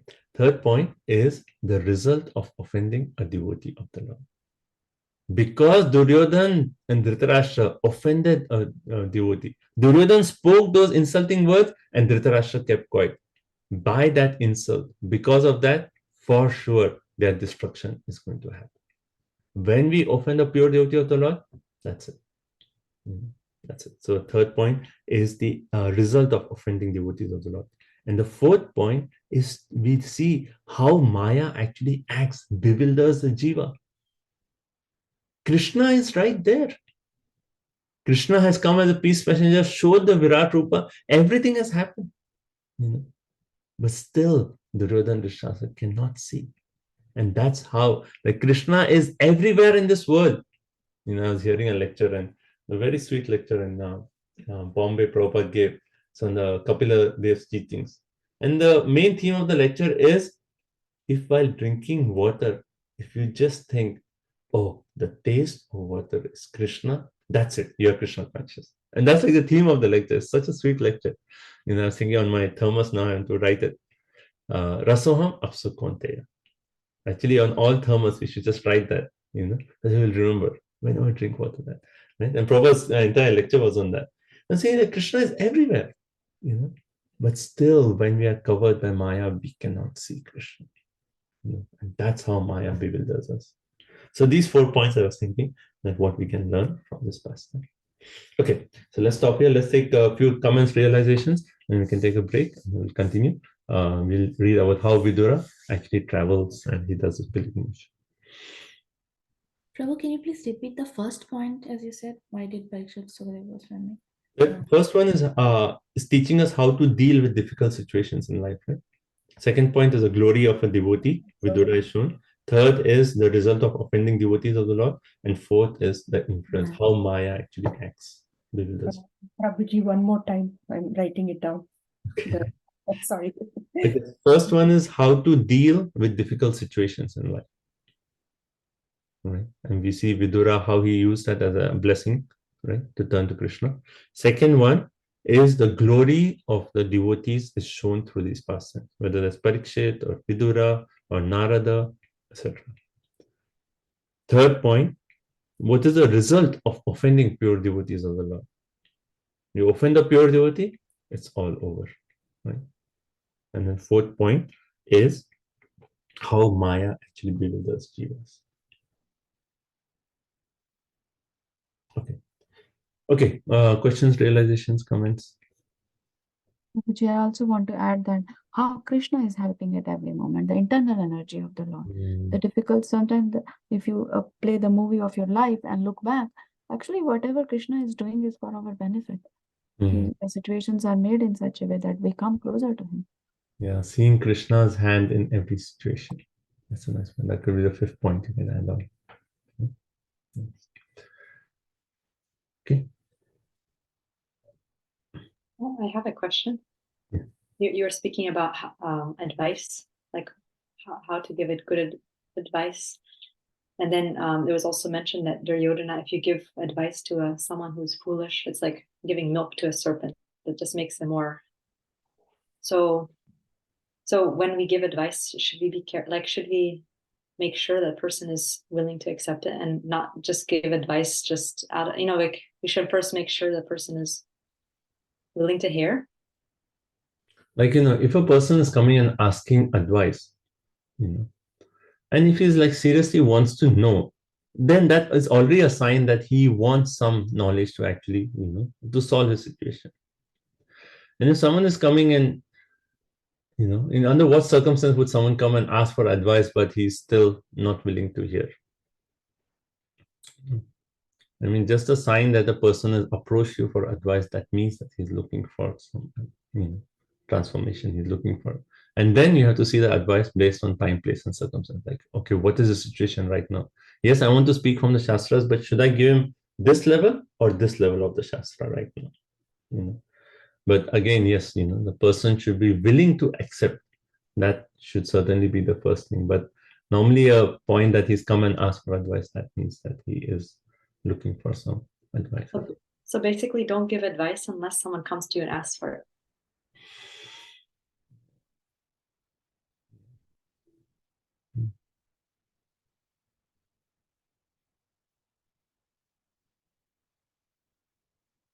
So in the same context, like if the situation is like the person is not willing to hear, but still it is needed for him to hear, just like how Vidura, Duryodhana didn't ask him advice, but he was saying, "You're foolish. Give up your son. You do this. That is good for you."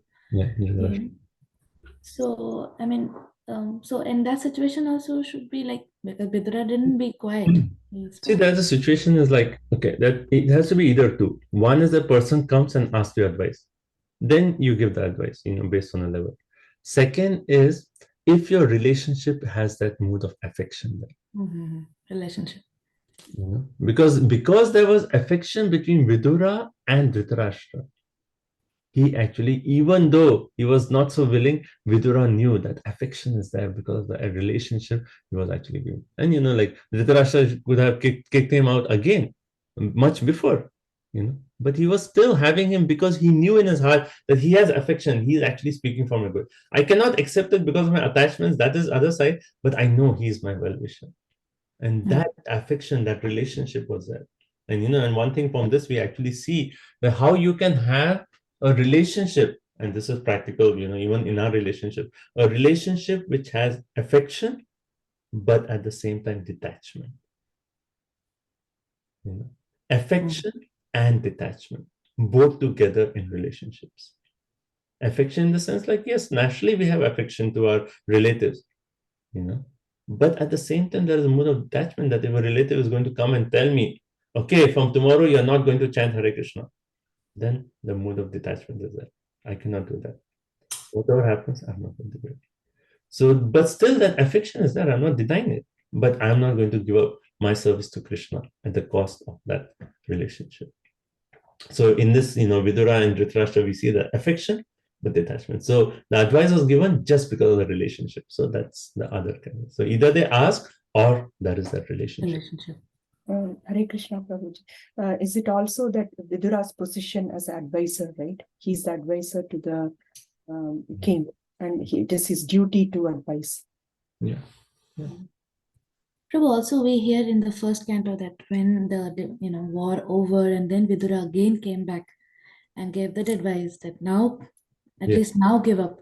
Yes. So this is before that incident, right? This is before, right? This is before the war. We'll see that further in this chapter, when Vidura is asking, "Oh, how is this? How is this?" And finally, he said, "I'm only lamenting for Dhritarashtra." He makes that point, and then later on, after the war, he comes back. Actually, after the conversation between Vidura and Maitreya Rishi, then he comes back, and then he actually speaks to Dhritarashtra. And it's because of the affection. Because of the affection, he was thinking of the what is best for Dhritarashtra, and he wanted to come and save him. Also, at that time, you explained that he could not hear this instruction before the war because of his attachment to it. The son was present. But after the war, since they are gone, So, like, this poison, if you have a snake who's like not a poisonous, you can definitely give milk. It's not going to do anything, right? It's not going to get poisoned. Very nice point. We had discussed this point that why after Vidura gave instructions all through his life, but he could accept it only After the word. After his attachment. Hare Krishna. Yes. Can I give my, points that I liked? Oh yeah, please. Yeah, the Chanakya Nidhi that you mentioned about give up a member of a family to save the family, and to save the village, give up a family, and to save the country, give up a village. And also similarly, if your eye, there is no cure for the eye and it is bothering you, it's better to get rid of that eye. Those were two powerful parts. Thank you. Okay, Vijayamati, is that a question? Prabhuji, Venkat Prabhu wanted to say something, and then I can ask the question. Go ahead. Yeah, sorry. Actually, Devi Nitya Leela Mataji asked, like, even though the person do not approach, but we when we know the loved ones are having difficulty, even though they don't ask, we will try to give the suggestion. Yeah, you covered that too. Thank you. Thank you. Prabhuji, Divyanidai Mataji has asked this question in the chat feature, but whenever I read about Vidur, this point also comes into my mind. Vidur was the son of Vyasadev, who is literally incarnation of the Lord. He has such a high birth. Then why people call Dasiputra? Is mother important? I don't think so. Yeah, because like the whole situation of the birth of Dhritarashtra, Pandu, and Vidura is because Vichitra Veera could not impregnate the wives. So it was Vyasadeva who was called upon. So it wasn't actually, Vyasadeva was not like the true father in the sense, but he was called upon because the true father could not give. And hence, when he came, he gave the seed, but the Varna was actually determined by the wife, not by him, because he was just being an instrument to actually impregnate those. So hence the priority is given to the mother rather than Vyasadeva himself.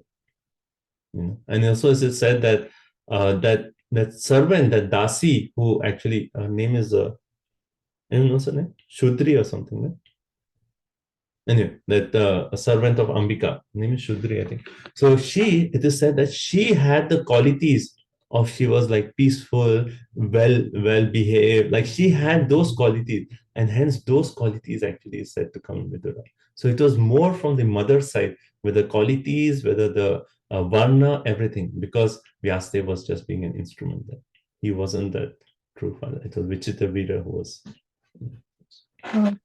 Probably is not the quality that determines your Varna, not the birth, right? Yeah, qualities determine your Varna, not the birth. But, it is true. It is true. But in general, that is what Bhagavad Gita said, right? Chaturvarnamaya says, guna karma. By your guna and karma, your Varna is determined. But the influence of birth on one's particular guna and karma cannot be denied. And like a son born to a Brahmana has the natural tendencies of taking up the guna and karma of a Brahmana. That's why even in our Vedic culture, normally it is said like, oh, he's born of a Shudra, he's born of Kshatriya, he's born of... Why are these actually said? Because the influence that the birth has on the guna and karma cannot be defined. It's a very deep connection there. Now in Kali Yuga it is not so much, but in the previous ages it was more defined. And hence here, Vidura is called Shudra. Okay. We'll see later on, so in the 9th canto, stories just based on this, where the birth is actually determining, kind of influencing the Varna to such an extent that, the person is actually associated by the Varna based on the birth. Okay, let's take a break then. Any other realizations anyone had from today's points that you liked?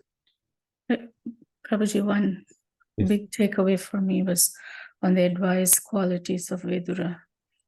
How we should make sure that the advice is based on Shastra, but not something you give from your experience. but then also look at this place and circumstances, and ask what is the root cause of the issue and address that instead of something else. And also it should be to the point that it awakens that realization in the person and not attack anything else. Yeah. Like a whole art, and it really requires, I mean, the point about experience is needed, but experience in backing with the Shastra. Yeah. And also being fearless. Yeah. So as we get more experience in a path of bhakti, the more we can know how to apply Shastra in a particular situation. Okay. Bro, just I wanted to share a very quick story on this, how circumstantial advice is not, it's very important. Is a small boy, he was like 5 years old, he drowned in Ganga in Mayapur. Okay, and when the boy was found and he got back to the mother, there's few of like so-called, devotees, they were telling her that she should be proud, your son has died in Ganga, this is Mayapur Dham. And telling to the mother who is holding the body of the son. I mean, this makes your heart so strong, stone. Yeah. I mean, this is like, that's why like the point of experience actually matters. Experience in bhakti. Because, if like someone who's new is like, oh yeah, this is a soul, he's my, I mean, certainly it is true that, that he passed away in Ganga, in Mayapur Dham, and certainly that's glorious, but that's not the right moment to talk about it. At that right moment, it is just a mode of empathy and compassion and giving a shoulder to the crying mother and, just affection and love, that's natural. Okay, let's take a quick break. Come back at 9 and then we'll continue with Vidura's travels. Thank you so much. Bhagavatam ki jai.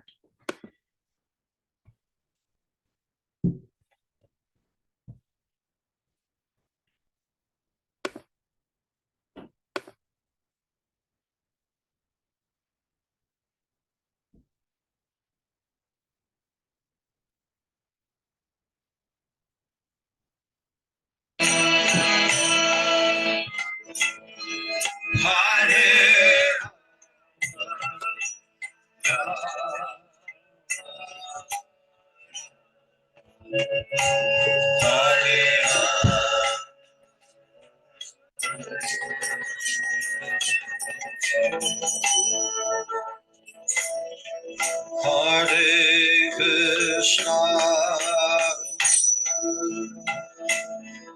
Hare Krishna, Krishna Krishna,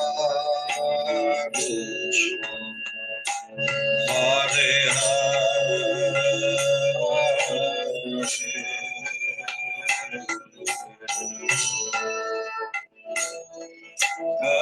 Hare Rama, Hare Rama, Rama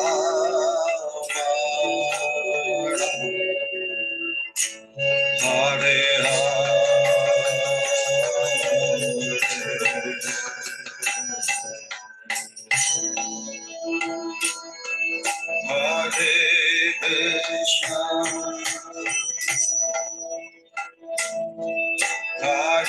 Hare Krishna, Hare Krishna, Krishna Hare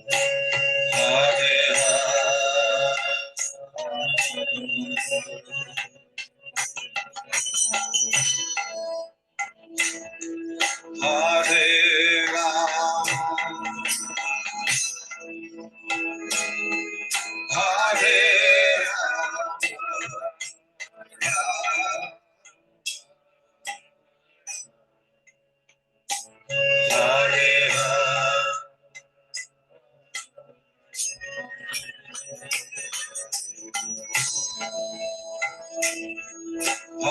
Hare Krishna, Hare Krishna, Krishna Krishna Krishna, Hare Rama,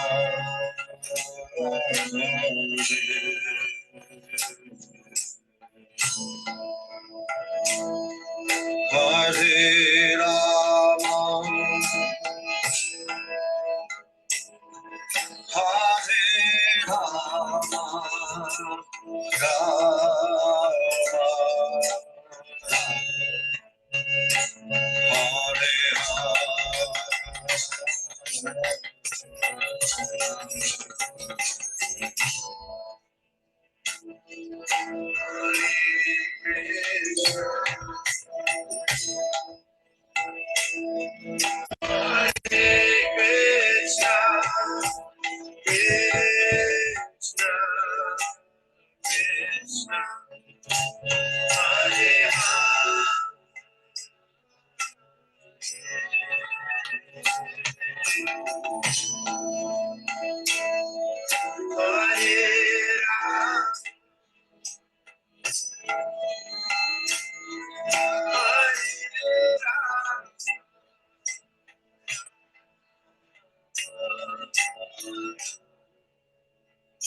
Hare Krishna,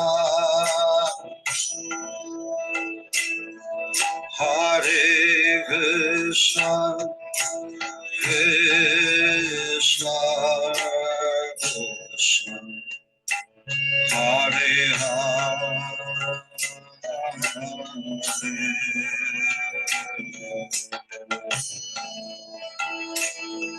Hare Rama, Hare Rama,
Hare Krishna, Hare Krishna, Krishna Krishna, Hare Hare,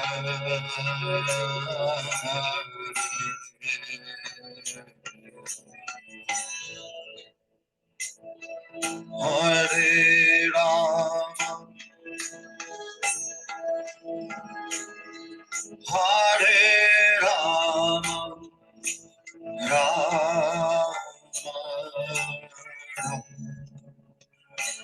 Hare Hare,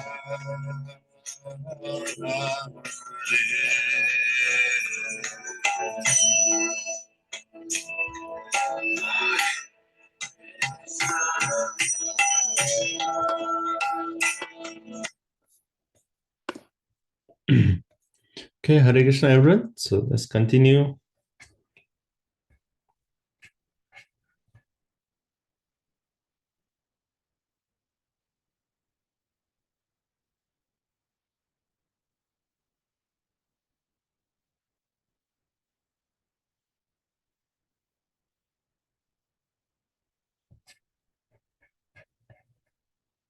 Okay, so now we are going to continue with text number 70. And let's just do the English translations. And we'll read about Vidura's travels on his pilgrimage. Okay, so please. Text 17. By his piety, Vidura achieved the advantages of the pious Kauravas. After leaving Hastinapur, he took shelter of many places of pilgrimages, which are the Lord's lotus feet.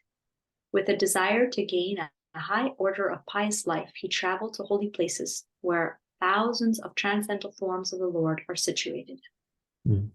So please see the Sanskrit, though we are not reading, I'm going to follow around the Sanskrit words. And it says, Sa Nirgataha. Nirgataha means after having quit his home, then what did he do? Gaja Avayata. That is referring to Hastinapur. Hastinapur, Hasta means elephant, right? So the same word is that Gaja Avayata from Hastinapur. Where did he go? He went to Tirtha Padani. So he actually went to all the holy places. And or one way we can say Tirtha Padani Anvakramat. Anvakramat, he actually took shelter of the pilgrimage places, and there he actually took shelter of the lotus feet of the Lord. Or one way, the pilgrimage places are actually the lotus feet of the Lord, right? So those two, Tirtha Padani is referring to the spiritual places, are Padani, the lotus feet of the Lord. And then he says, Kaurava Punya Labdho. Right? So what does this mean? Kaurava Punya Labdho. So two meanings are there. One is by his traveling to pilgrimage places, he was creating piety for the Kuru dynasty. For the Kuru dynasty. And the second meaning is by his piety, by traveling to all these, he himself achieved greater spiritual piety. Okay. And then it says, Punya Chikishaya, with the desire to gain higher order of pious life. Urvyam Sahasra Murti. He traveled all around the earth, and Sahasra Murti. Murti refers to what? The form of the Lord. Sahasra. He actually saw thousands of forms of the Lord, thousands of temples. He actually traveled and saw. So now one may actually ask this question, right? That Vidura, at this time, Krishna is right there, right? Krishna is right present there on the earth planet.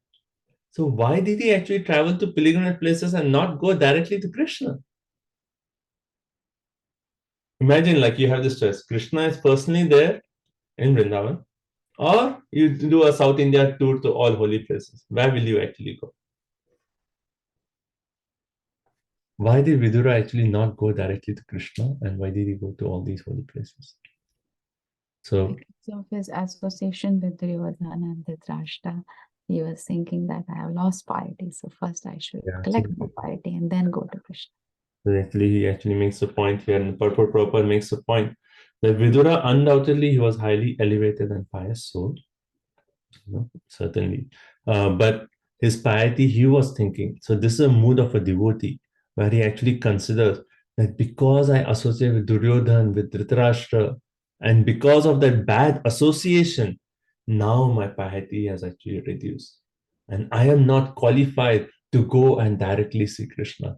First of all, I have to make myself qualified by traveling to all these holy places.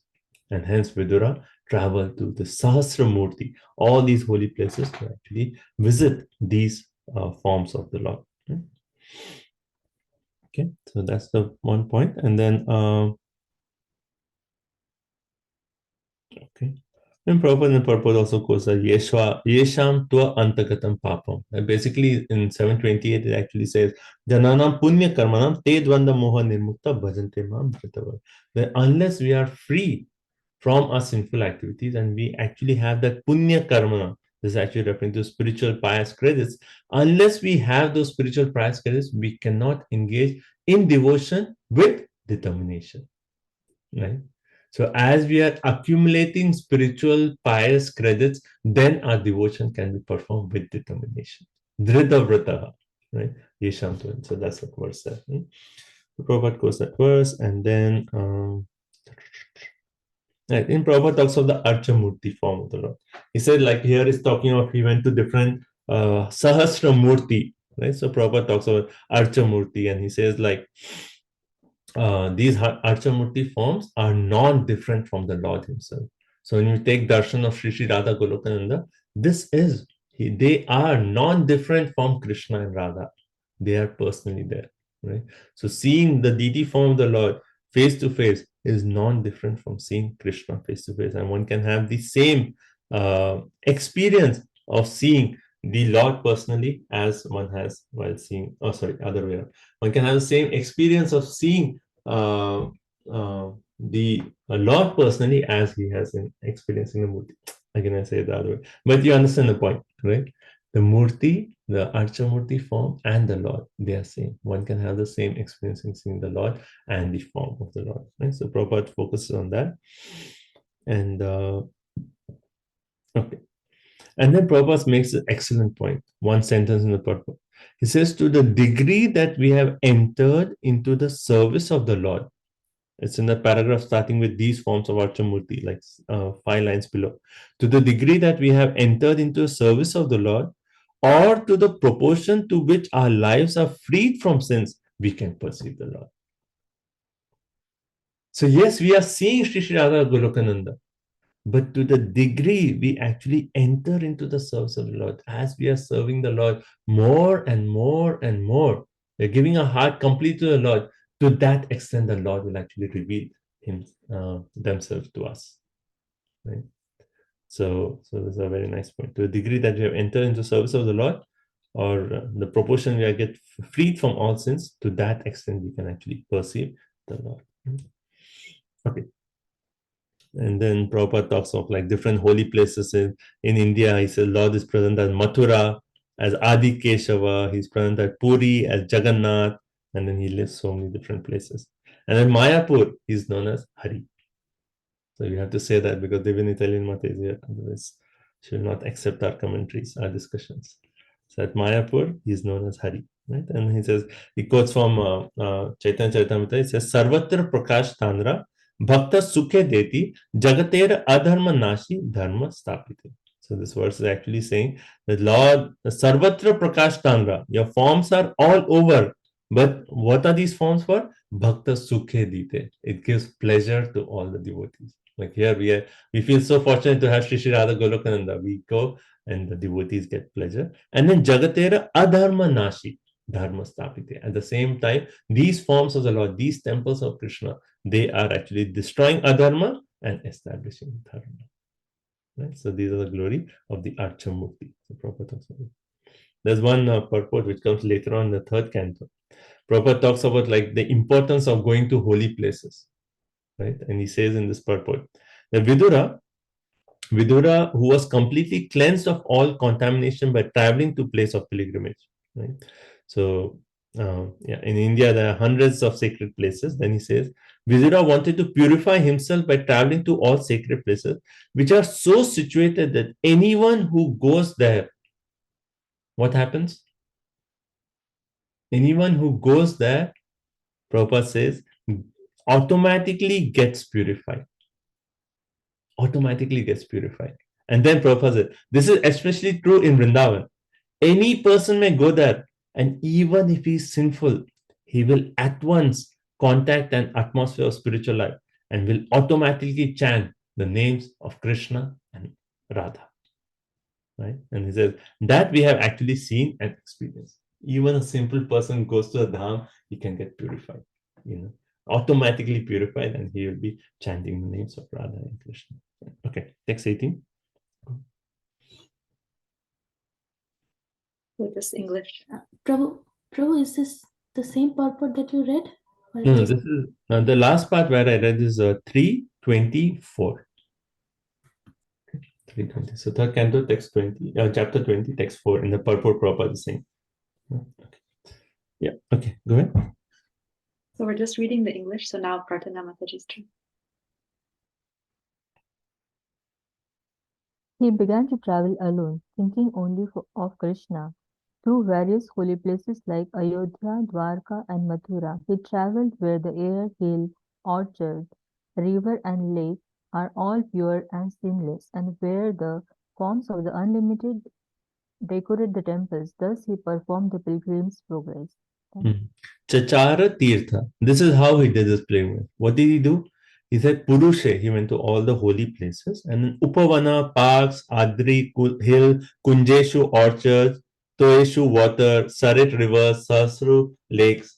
What comes to your mind when you read about all these? Like all these places. Where did we read before? Who actually traveled to all these holy like Narad Muni. Similarly, we read, right? When Narad Muni went, it said he went to all the hills and rivers and lakes and parks. So similarly, we hear all. But what is the main point here? He actually, Prabhupada says, or thinking only of Krishna. So hence the word Ananyaha is actually used. So the main point that Prabhupada is saying, yes, we go to holy places, and our main aspect in the holy place is we should do our activities in such a way that we are thinking only of Krishna. Right? So he was traveling everywhere, but his thought was only on Krishna. And then he went to here it says, what is the word? Ananta Linga, unlimited forms, which was Samalang Kreshitu, which was actually decorated so beautifully. It's going from temple to temple and seeing all these unlimited forms of Krishna and Vishnu, and just always thinking about Vishnu. Right. Okay. And Prabhupada gives the example of post box and post office. He says, if you deliver a letter to a post box, then naturally it goes to a post office. So similarly, the post box is actually a representation of the post office. So one way they are non-different, because one will have the same thing. Instead of directly going to the post office, you can give to the post box. Similarly, one will have the same experience seeing Krishna directly in the form of Archa Vigraha as seeing Krishna directly in person. So there's no difference. Okay, 19. Hare Krishna, Prabhu. While so traveling the earth, he simply performed duties to please the Supreme Lord Hari. His occupation was pure and independent. He was constantly sanctified by taking his bath in holy places. Although he was in a dress of the mendicant and had no hair, dressing nor bed on which to lie. Thus he was always unseen by his various relatives.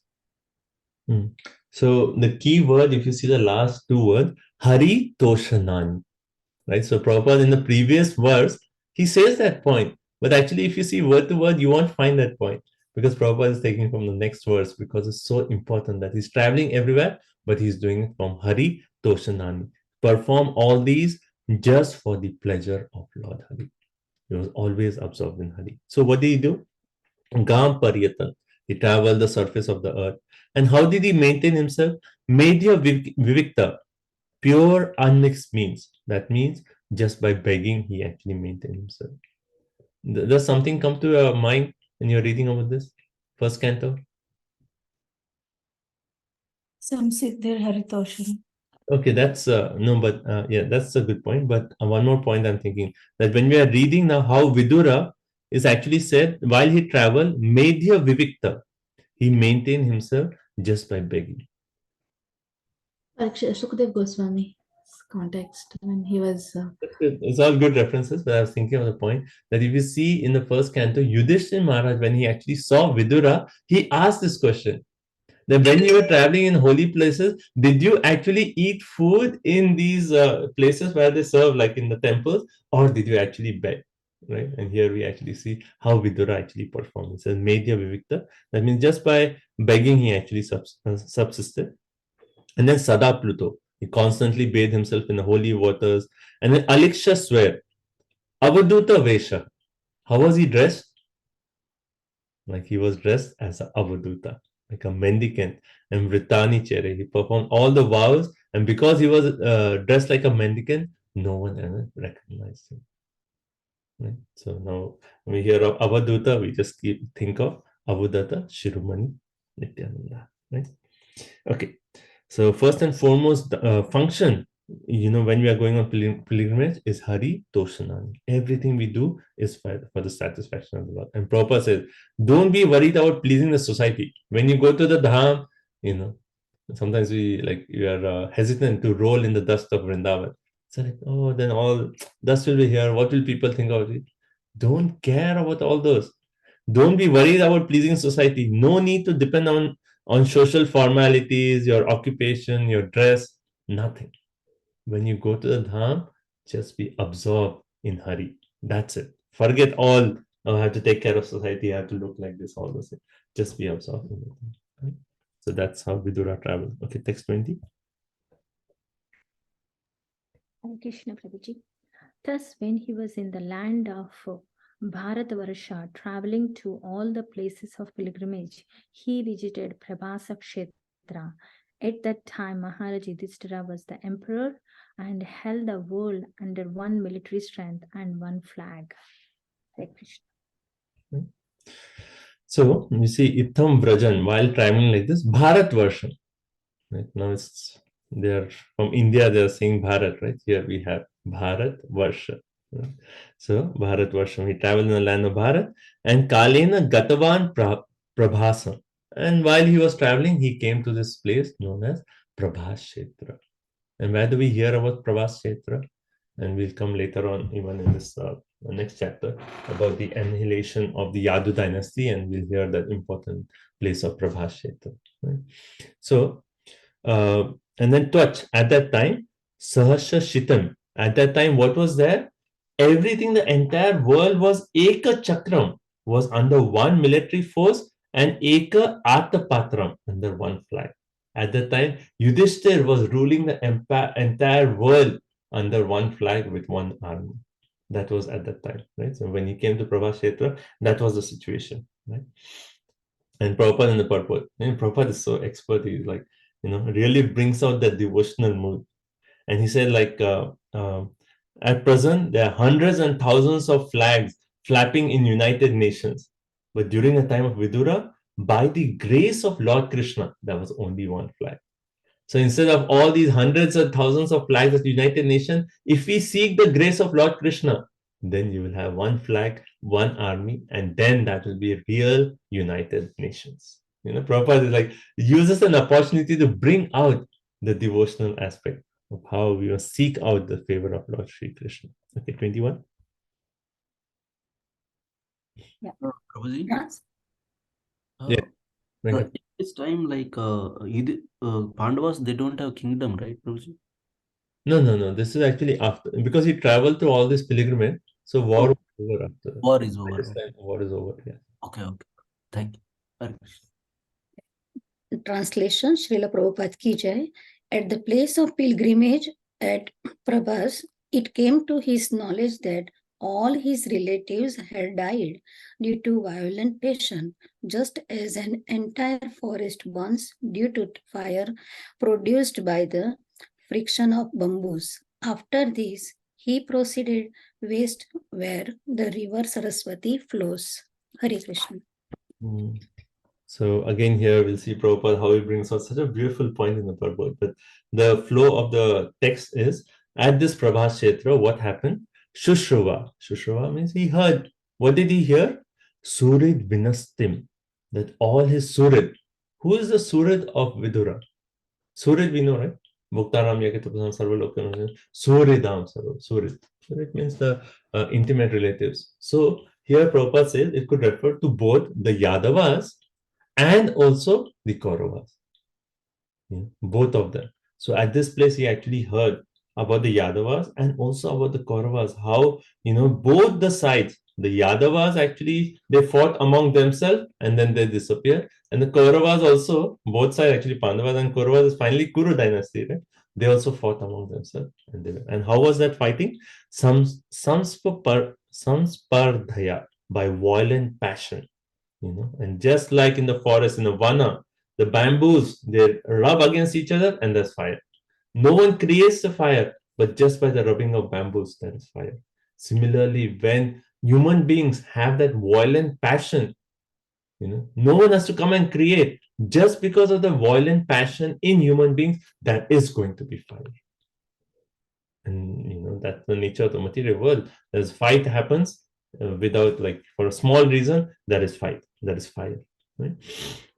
In Prabhupada in the purport, he actually makes a point. Similarly, passion nature of human societies causes violence. Right? And then, what is a beautiful point that Prabhupada brings up? How can we clear out this fire of material existence, this fire of violence? Samsara dava nalli dadka. Only when we have the mercy of Krishna, the mercy of the pure devotees, then this fire in this material existence can be washed away. So the water of mercy cloud of saints can actually extinguish this fire of material existence. Okay. And then when he heard about this, then Anu Shochan, he was grieving, but then he continued his journey, and then Tushnim, silently he continues his journey towards the river Saraswati. Okay. Now, this is so wonderful. And I'll tell you one short story. So maybe you have heard this story. There's so in the 60s, right? In the 60s, there was a situation, like not going too much into political detail, but there was a situation where there was a nuclear substation just off the coast of America. And there was this whole thing where they were going to launch a nuclear weapon. And if they had launched a nuclear weapon, it would have been the Third World War. You know? And everything was set, and they were going to launch that nuclear weapon. And just at that moment, somehow a letter came and said, no, you have to stop. Don't launch a nuclear weapon. And this person who received the letter, his grandson became a devotee, became a Hare Krishna devotee. And his grandson gave this person Prabhupada Lilamrit. And when he was reading Prabhupada Lilamrit, he realized that when he received that letter was the same moment that Prabhupada actually arrived in America. And then, the story is how the pure devotees, when they travel, they can actually save the entire world from all these world wars and all. And there are other conversations where Prabhupada actually says, as long as Krishna consciousness is prevalent, we can avoid the third world. There's a conversation with Satsurup Maharaj, where Prabhupada says, assure them, Srila Prabhupada said, that there will be no nuclear war if they take to Krishna consciousness. And even if there's a nuclear war, that is not going to end everything, because the soul cannot be killed. So to sit down, okay. So that's a nice story to meditate. So how just the presence of pure devotee can, save the world from this fire of material existence. Okay, next verse, 22. On the bank of the river Saraswati, there are 11 places of pilgrimage, namely Tirtha, Usana, Manu, Prithu, Agni, Asita, Vayu, Sudas, Go, Guha, and Shraddhadev. Vidura visited all of them and duly performed rituals. Right. So a list of all these holy places on the banks of river is given. 23.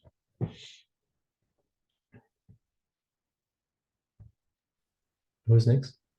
There were also many other temples of various forms of the Supreme Personality of Godhead Vishnu, established by great sages and demigods. These temples were marked with the chief emblems of the Lord, and they reminded one always of the original personality of Godhead, Lord Krishna. So beautiful. So Anyani Cha, there were other temples also that Vidura visited, and Dvija Deva, and they were established by the Dvija. Dvija is saintly persons, and Deva as demigod. So some temples are established by the demigods themselves, and some temples are established by these Dvija, by the Brahmanas. Right? And he visited all that, and Nana Ayatanani. He saw various forms of Vishnu there. All these temples he visited, he saw various forms of Vishnu. And then Prati Anga Mukhya Ankita Mandirani. And he also saw that all these temples were marked with Prati Anga Mukhya. So if you see Prati Anga, so Vishnu, 4 hands, he has 4 symbols, right? Conch, club, lotus, and disc. But out of that, which is the Mukhya?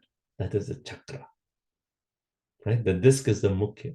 And he saw that all these temples, and the top of the temples was the chakra of the Lord. And these temples are marked with the chakra, so that anyone who sees the chakra will have what? Krishnam Anusmaranti, will constantly remember Krishna. Even from a distance, you see a temple and you see a chakra on top. This is like as good as seeing Krishna, and one will constantly remember. Like in Chaitanya Charitamrita, it actually said, Lord Chaitanya Mahaprabhu, because Haridas Thakur, he was born a Muslim, so he never entered the temple of Jagannath. But Lord Chaitanya Mahaprabhu told Haridas Thakur, he says, Mandire chakra dekhi kariya pranama Ethani tomara asive prasadana. He said, like, you just stay in this place and just look at the chakra of the Lord. By looking at the chakra of the Lord, you will be having darshan of Jagannath.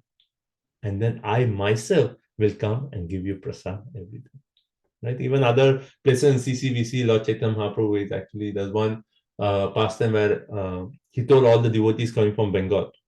He said, now you have come here, take your bath in the river, in the ocean, take a bath in the sea, and then you come and just look at the chakra, and then you can take prasad.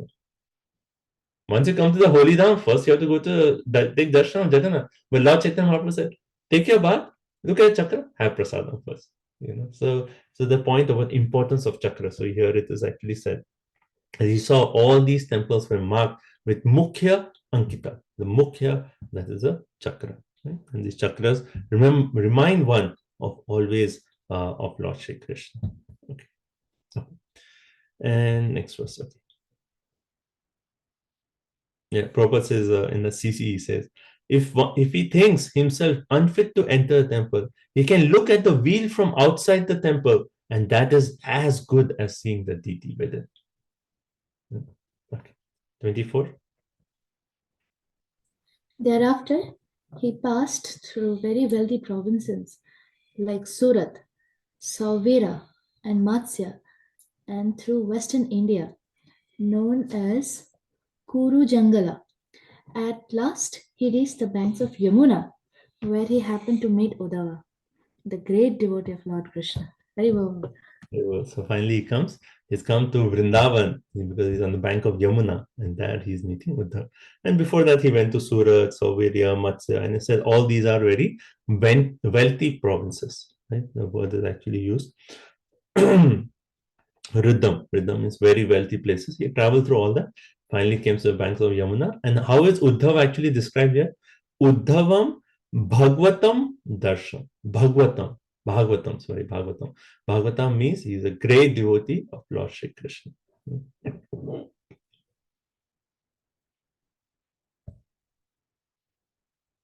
Okay. And Prabhupada gives such an excellent purport to this. We cannot even imagine. One may read this and say, like, okay, that's wonderful. It makes sense. Uddhav. So maybe Prabhupada will talk about Uddhav. Now Prabhupada in his purport, he glorifies Sri Vrindavan Dham. And he gives such a wonderful purport. He says, the tract of land comprising about 100 square miles from modern Delhi to the Mathura district is actually the Vraj Mandal. And this land is so sacred because Krishna performed all these wonderful pastimes in this. And then he says, there are still devotees of the Lord lingering there in ecstasy in search of Krishna and his childhood gopis. Even now there are devotees there who are lingering there in ecstasy, searching for Krishna. Right? And then Prabhupada says, a devotee is eagerly searching after Krishna is as good as seeing him personally. Right? How this is so? How that search for Krishna is as good as seeing Krishna? Prabhupada said, this cannot be explained. This cannot be explained because this is the rasa of Sri Chaitanya Mahaprabhu, right? And philosophically, one can understand that we're thinking of Krishna, and Krishna is on the absolute plane. But this is, and then the very idea of searching for him at Vrindavan in pure God consciousness gives more pleasure to a devotee than seeing him face to face. Prabhupada is revealing the deepest truths of Sri Chaitanya Mahaprabhu's philosophy in this purport. More than actually seeing Krishna face to face, Prabhupada says there is more pleasure in the mood of searching for Krishna. And Lord Chaitanya Mahaprabhu came and exhibited that mood. And he's actually giving us that mood, where in the mood of actually feeling the separation from Krishna. Right? Even the gopis actually make this point. When Krishna is personally present, then we see Krishna. Oh, he's right here. But when Krishna is not present, we see Krishna everywhere. And more intense is the feeling of seeing Krishna when Krishna is the separation from Krishna. Right? So, this Vipralamba Bhav that's been Prabhupada is actually talking about, this is actually Mahaprabhu's teaching for all of us. That this Vipralamba Bhav is actually more intense than the mood of Sambhog. And this is a unique thing that Lord Chaitanya Mahaprabhu is actually giving to all of us. And we see even the Goswamis of Vrindavan. What is their mood? Hey Radhe Vrijadevike cha Lalite cha Nanda Suno Putra. Where are they? Oh Krishna, are you on the banks of the Govardhan? Are you in Yamuna? Where are you, my Lord? It's not that, oh, I saw Krishna. No, where are you? That mood of searching for Krishna. And that's our bhakti marg, is to develop that mood of searching for Krishna. So how do we develop that mood of that separation, the mood of searching for Krishna? And Bhaktivinoda Thakur actually says that when we are studying Srimad Bhagavatam, when we are studying our Shastra, we should have the mood of having the mood of anticipation. Oh, we are reading about Krishna. And when will that day come when I'll see Krishna? So while reading Bhagavatam, we are actually imbibing that mood of anticipation of seeing Krishna. And in that way, we are actually developing that bhav that Sri Chaitanya Mahaprabhu is giving each one of us.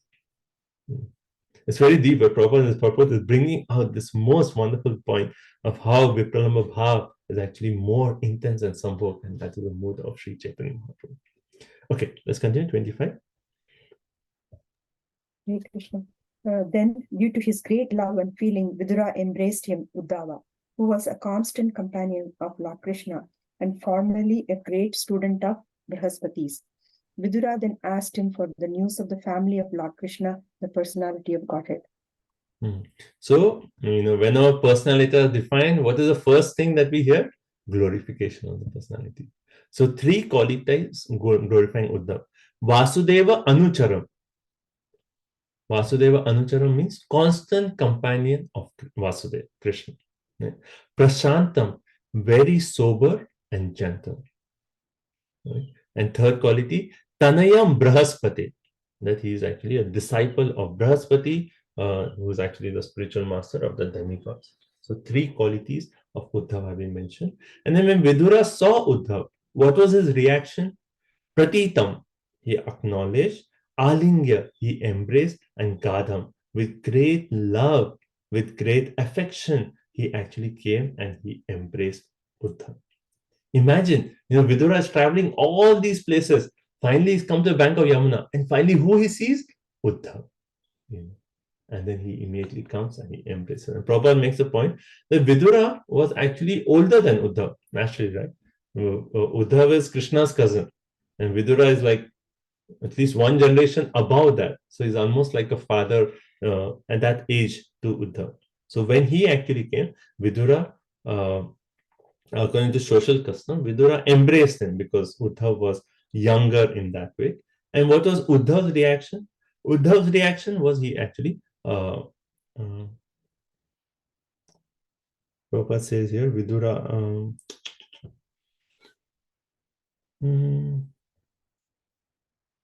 okay. Anyway, this is a Vishwanath Chakravarti Thakur is actually making the point that Vidura, when he embraced Uddhava, Uddhava did not respond. Why? Because when Vidura asked, how is Krishna doing? He fainted at that point. He fainted at that point. Okay. So, and then Vidura asked the Uddhava, Aprachit, Badram Bhagavad Prajanam. Badra means how are they auspicious? How is Bhagwan, Sri Krishna? What is the news of the family of Lord Sri Krishna? Oh yeah. So Prabhupada said, Uddhava bowed down to Vidura, and Vidura actually embraced him. That is a social etiquette. But then Uddhava actually fainted because of the question that Vidura actually asked. Now, Prabhupada makes another very important point. He said, didn't we already hear that Vidura at Prabhas Kshetra, what did he hear? That all the Yadus are annihilated. Then why is he asking this question? He already knows. And Prabhupada says that inquiry was actually psychological and not practical. And this is revealing the affection that Vidura had for the Yadus. Sometimes when you hear, oh, so-and-so person has passed away, but in our mind, we cannot accept it. And still we are hoping against hope that maybe the news that we heard is actually not true. And Vidura was in that mood. Though he heard it, he was thinking that, no, maybe that's not true. And then we'll hear something else from Uddhava. So it's more like because of that emotion, that mental state, Hence, his inquiry was actually psychological and not on the practical level. Okay, so now all the next verses from 26 all the way to 40, we'll hear about, all the verses have this word kachit. Kachit. Okay, kachit means whether, right? So now Vidura is going to ask Uddhav, and he's saying whether Krishna is doing well, whether the Pandavas are doing well, whether Pradyumna is okay, whether Anirudh is okay. So next 14 verses is just these questions that Vidura is actually asking Uddhav. Okay, so let's read 26. We are getting out of time now, but let's read 26. Please tell me whether original personalities of Godhead who incarnated themselves at the request of Brahma, who is born out of the lotus flower from the Lord, and who have increased the prosperity of the world by elevating everyone, are doing well in the house of Shurasena. Hare Krishna. So first he's asking about the Supreme Personality of Godhead. So anyway, I want to go through these verses, but just to give you an idea. So he's asking here about Krishna, then he asks about Vasudev, one verse just about Vasudev, then he asks about Pradyumna, then he asks about Aniruddha, he asks about Ugrasen, then he asks about what else is there? Yudhana, Satyaki basically. Then he asks about Akrura. So basically the next 14 verses is just how are they doing, whether they are okay, whether this person is okay, whether this person is okay, and so on. So that is up to text 40. And then last few verses is just like a concluding section where basically it's just like kind of a prelude to the next chapter. So that is basically this chapter. So next time up to text 40, we can go quickly because it's all, whether he's okay, he's okay, he's okay. And there are a few points we'll touch upon. But, this is actually the majority of the themes of the chapter we have actually covered. This is the first chapter. Okay. Okay, so let's stop here. All right, yeah, so from 43 to 45. So after this asking about everyone, then Vidura, he expresses lamentation for Dhritarashtra, and then he actually requests Uddhav to speak more about Krishna. Right?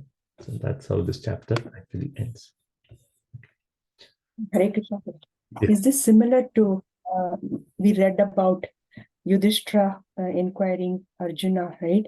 How are they? How was Krishna? Is it similar to that? Like the mood is same, because there also Yudhishthira, he was seeing all these inauspicious signs, and he already knew in his heart that this is only because of Krishna's departure, but he didn't want to accept it, and hence he's actually asking. So very nicely you brought that point. And how is this person? How is this person? So similar mood we see from Vidura also. Very nice point. Okay, any final comments, realizations? Prabhuji, in this 3118, it's very nicely spoken about the mood of the devotees who are visiting the Dham. What should be their consciousness when they are visiting? Very nicely explained the 18 and 19, that it should be the thoughts about the Krishna only and nothing else, and we shouldn't think about the society, like how they are going to see, but the mood should be seeing Krishna and visiting Dham. Yes, very nice. Haritoshanani. Haritoshanani. Yes, and one more thing, like the previous one we discussed, like how the Kauravas were the aggressors, like the 5 things how they have done the Atatai, like they try to kill the Pandavas in different ways, giving the poison, the weapons, kidnap their wives, and all the things, and plunder their riches and all. And it was nicely said, like how Krishna is a Bhakta Vatsala, and every time Krishna saved all of them from everything. Thank you. When we read in Queen Kunti's prayers, right? She actually says, "You are the one who saved us," and she lists these different atrocities that they went through. Nice one. Thank you. Prabhu, I had a class of Amuglila Prabhu, and he was saying that when you go to preach somebody to become Krishna conscious or become a devotee, tell them the life of Pandavas. Are you sure you want to become a devotee? Yeah, it's like, especially when you come to Yasyaham Anugrinami, and even practicing devotees, they think like, is this really what I want? Krishna is going to take away everything from me. Yeah. I mean, like, it's like gradual step by step. Initially you are like developing some appreciation from bhakti, and then as you grow, then you come to the point that actually the only thing I want is Krishna's lotus feet, or Srimati Radharani's lotus feet. That's the only thing. And for that, anything, whatever sacrifice, they're all secondary. Everything is just for me to develop that love for Krishna. Prabhu, I read the conversation of Sarvabhauma Bhattacharya and Mahaprabhu, and then in the purport of Srila Prabhupada has said that if one tastes one drop of bhakti, it is impossible for that person to ever leave it. Just one drop. Wonderful. Thank you. Very nice. Prabhuji, I really like the point that you said in for verse 24, that when we are reading Srimad Bhagavatam, we can have that mood of anticipation. Oh, when will I see Krishna? Thank you.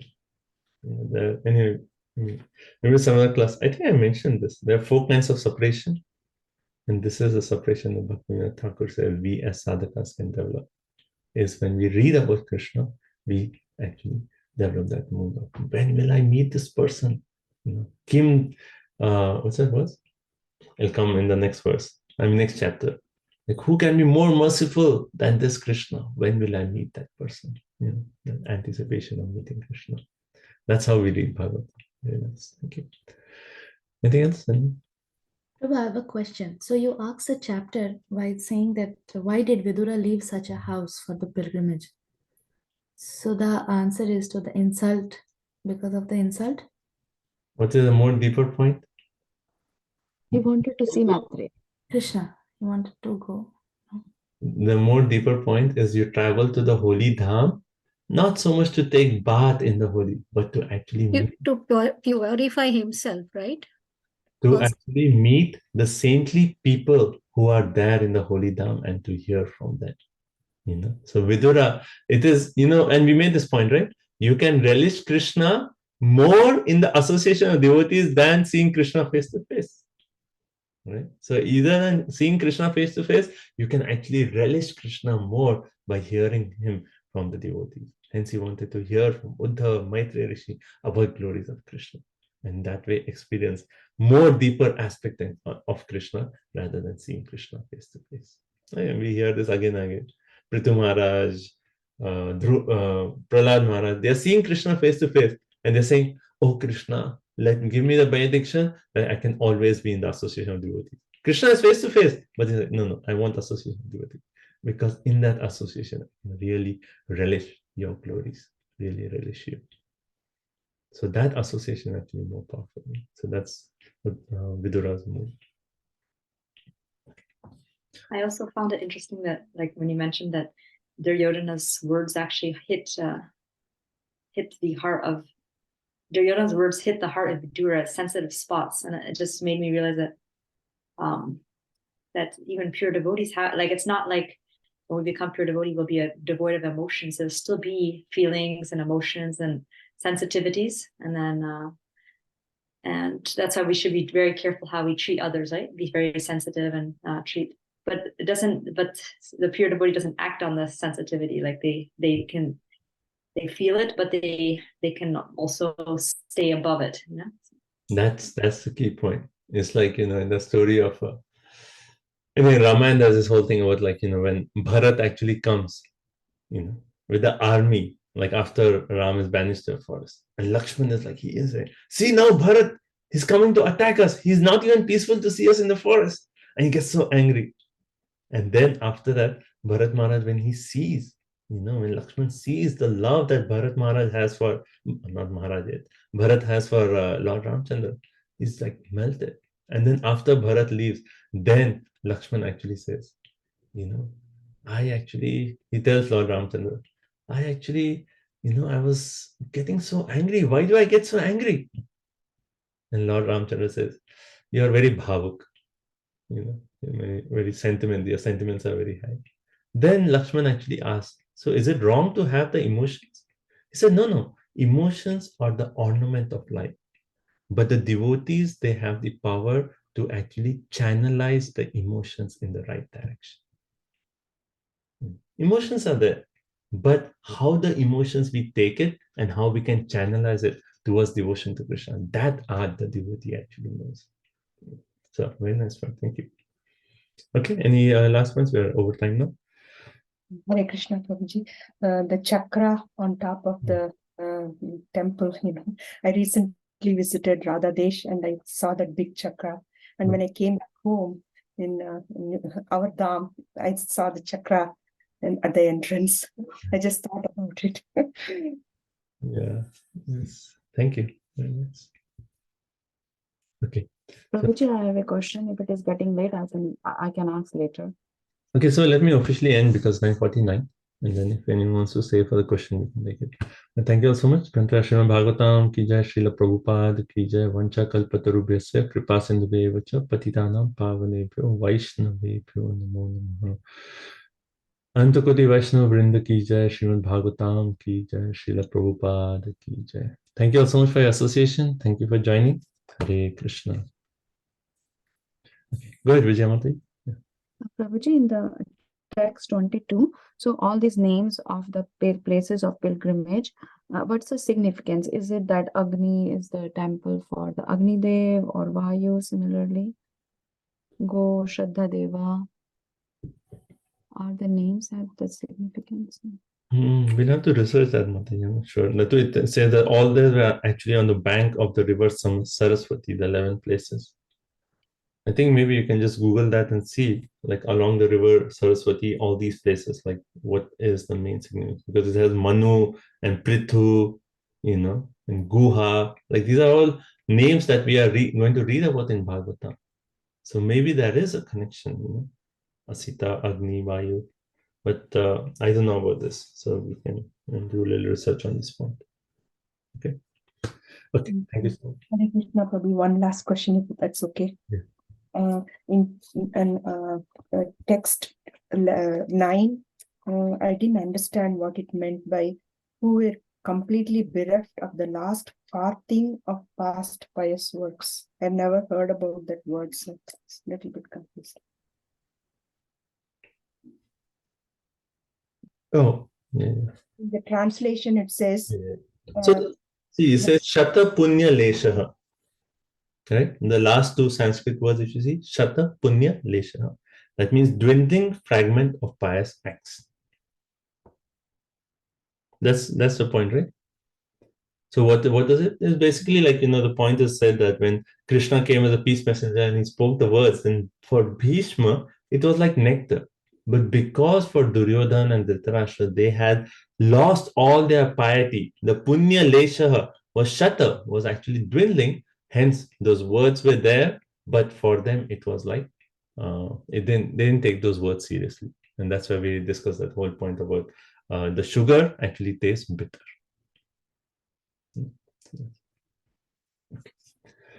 Okay, thank you all so much. Okay, Hare Krishna, everyone. Thank you all so much.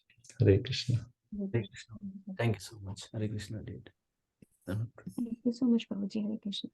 Thank you. Thank you, Prabhuji. Thank you. Hare Krishna.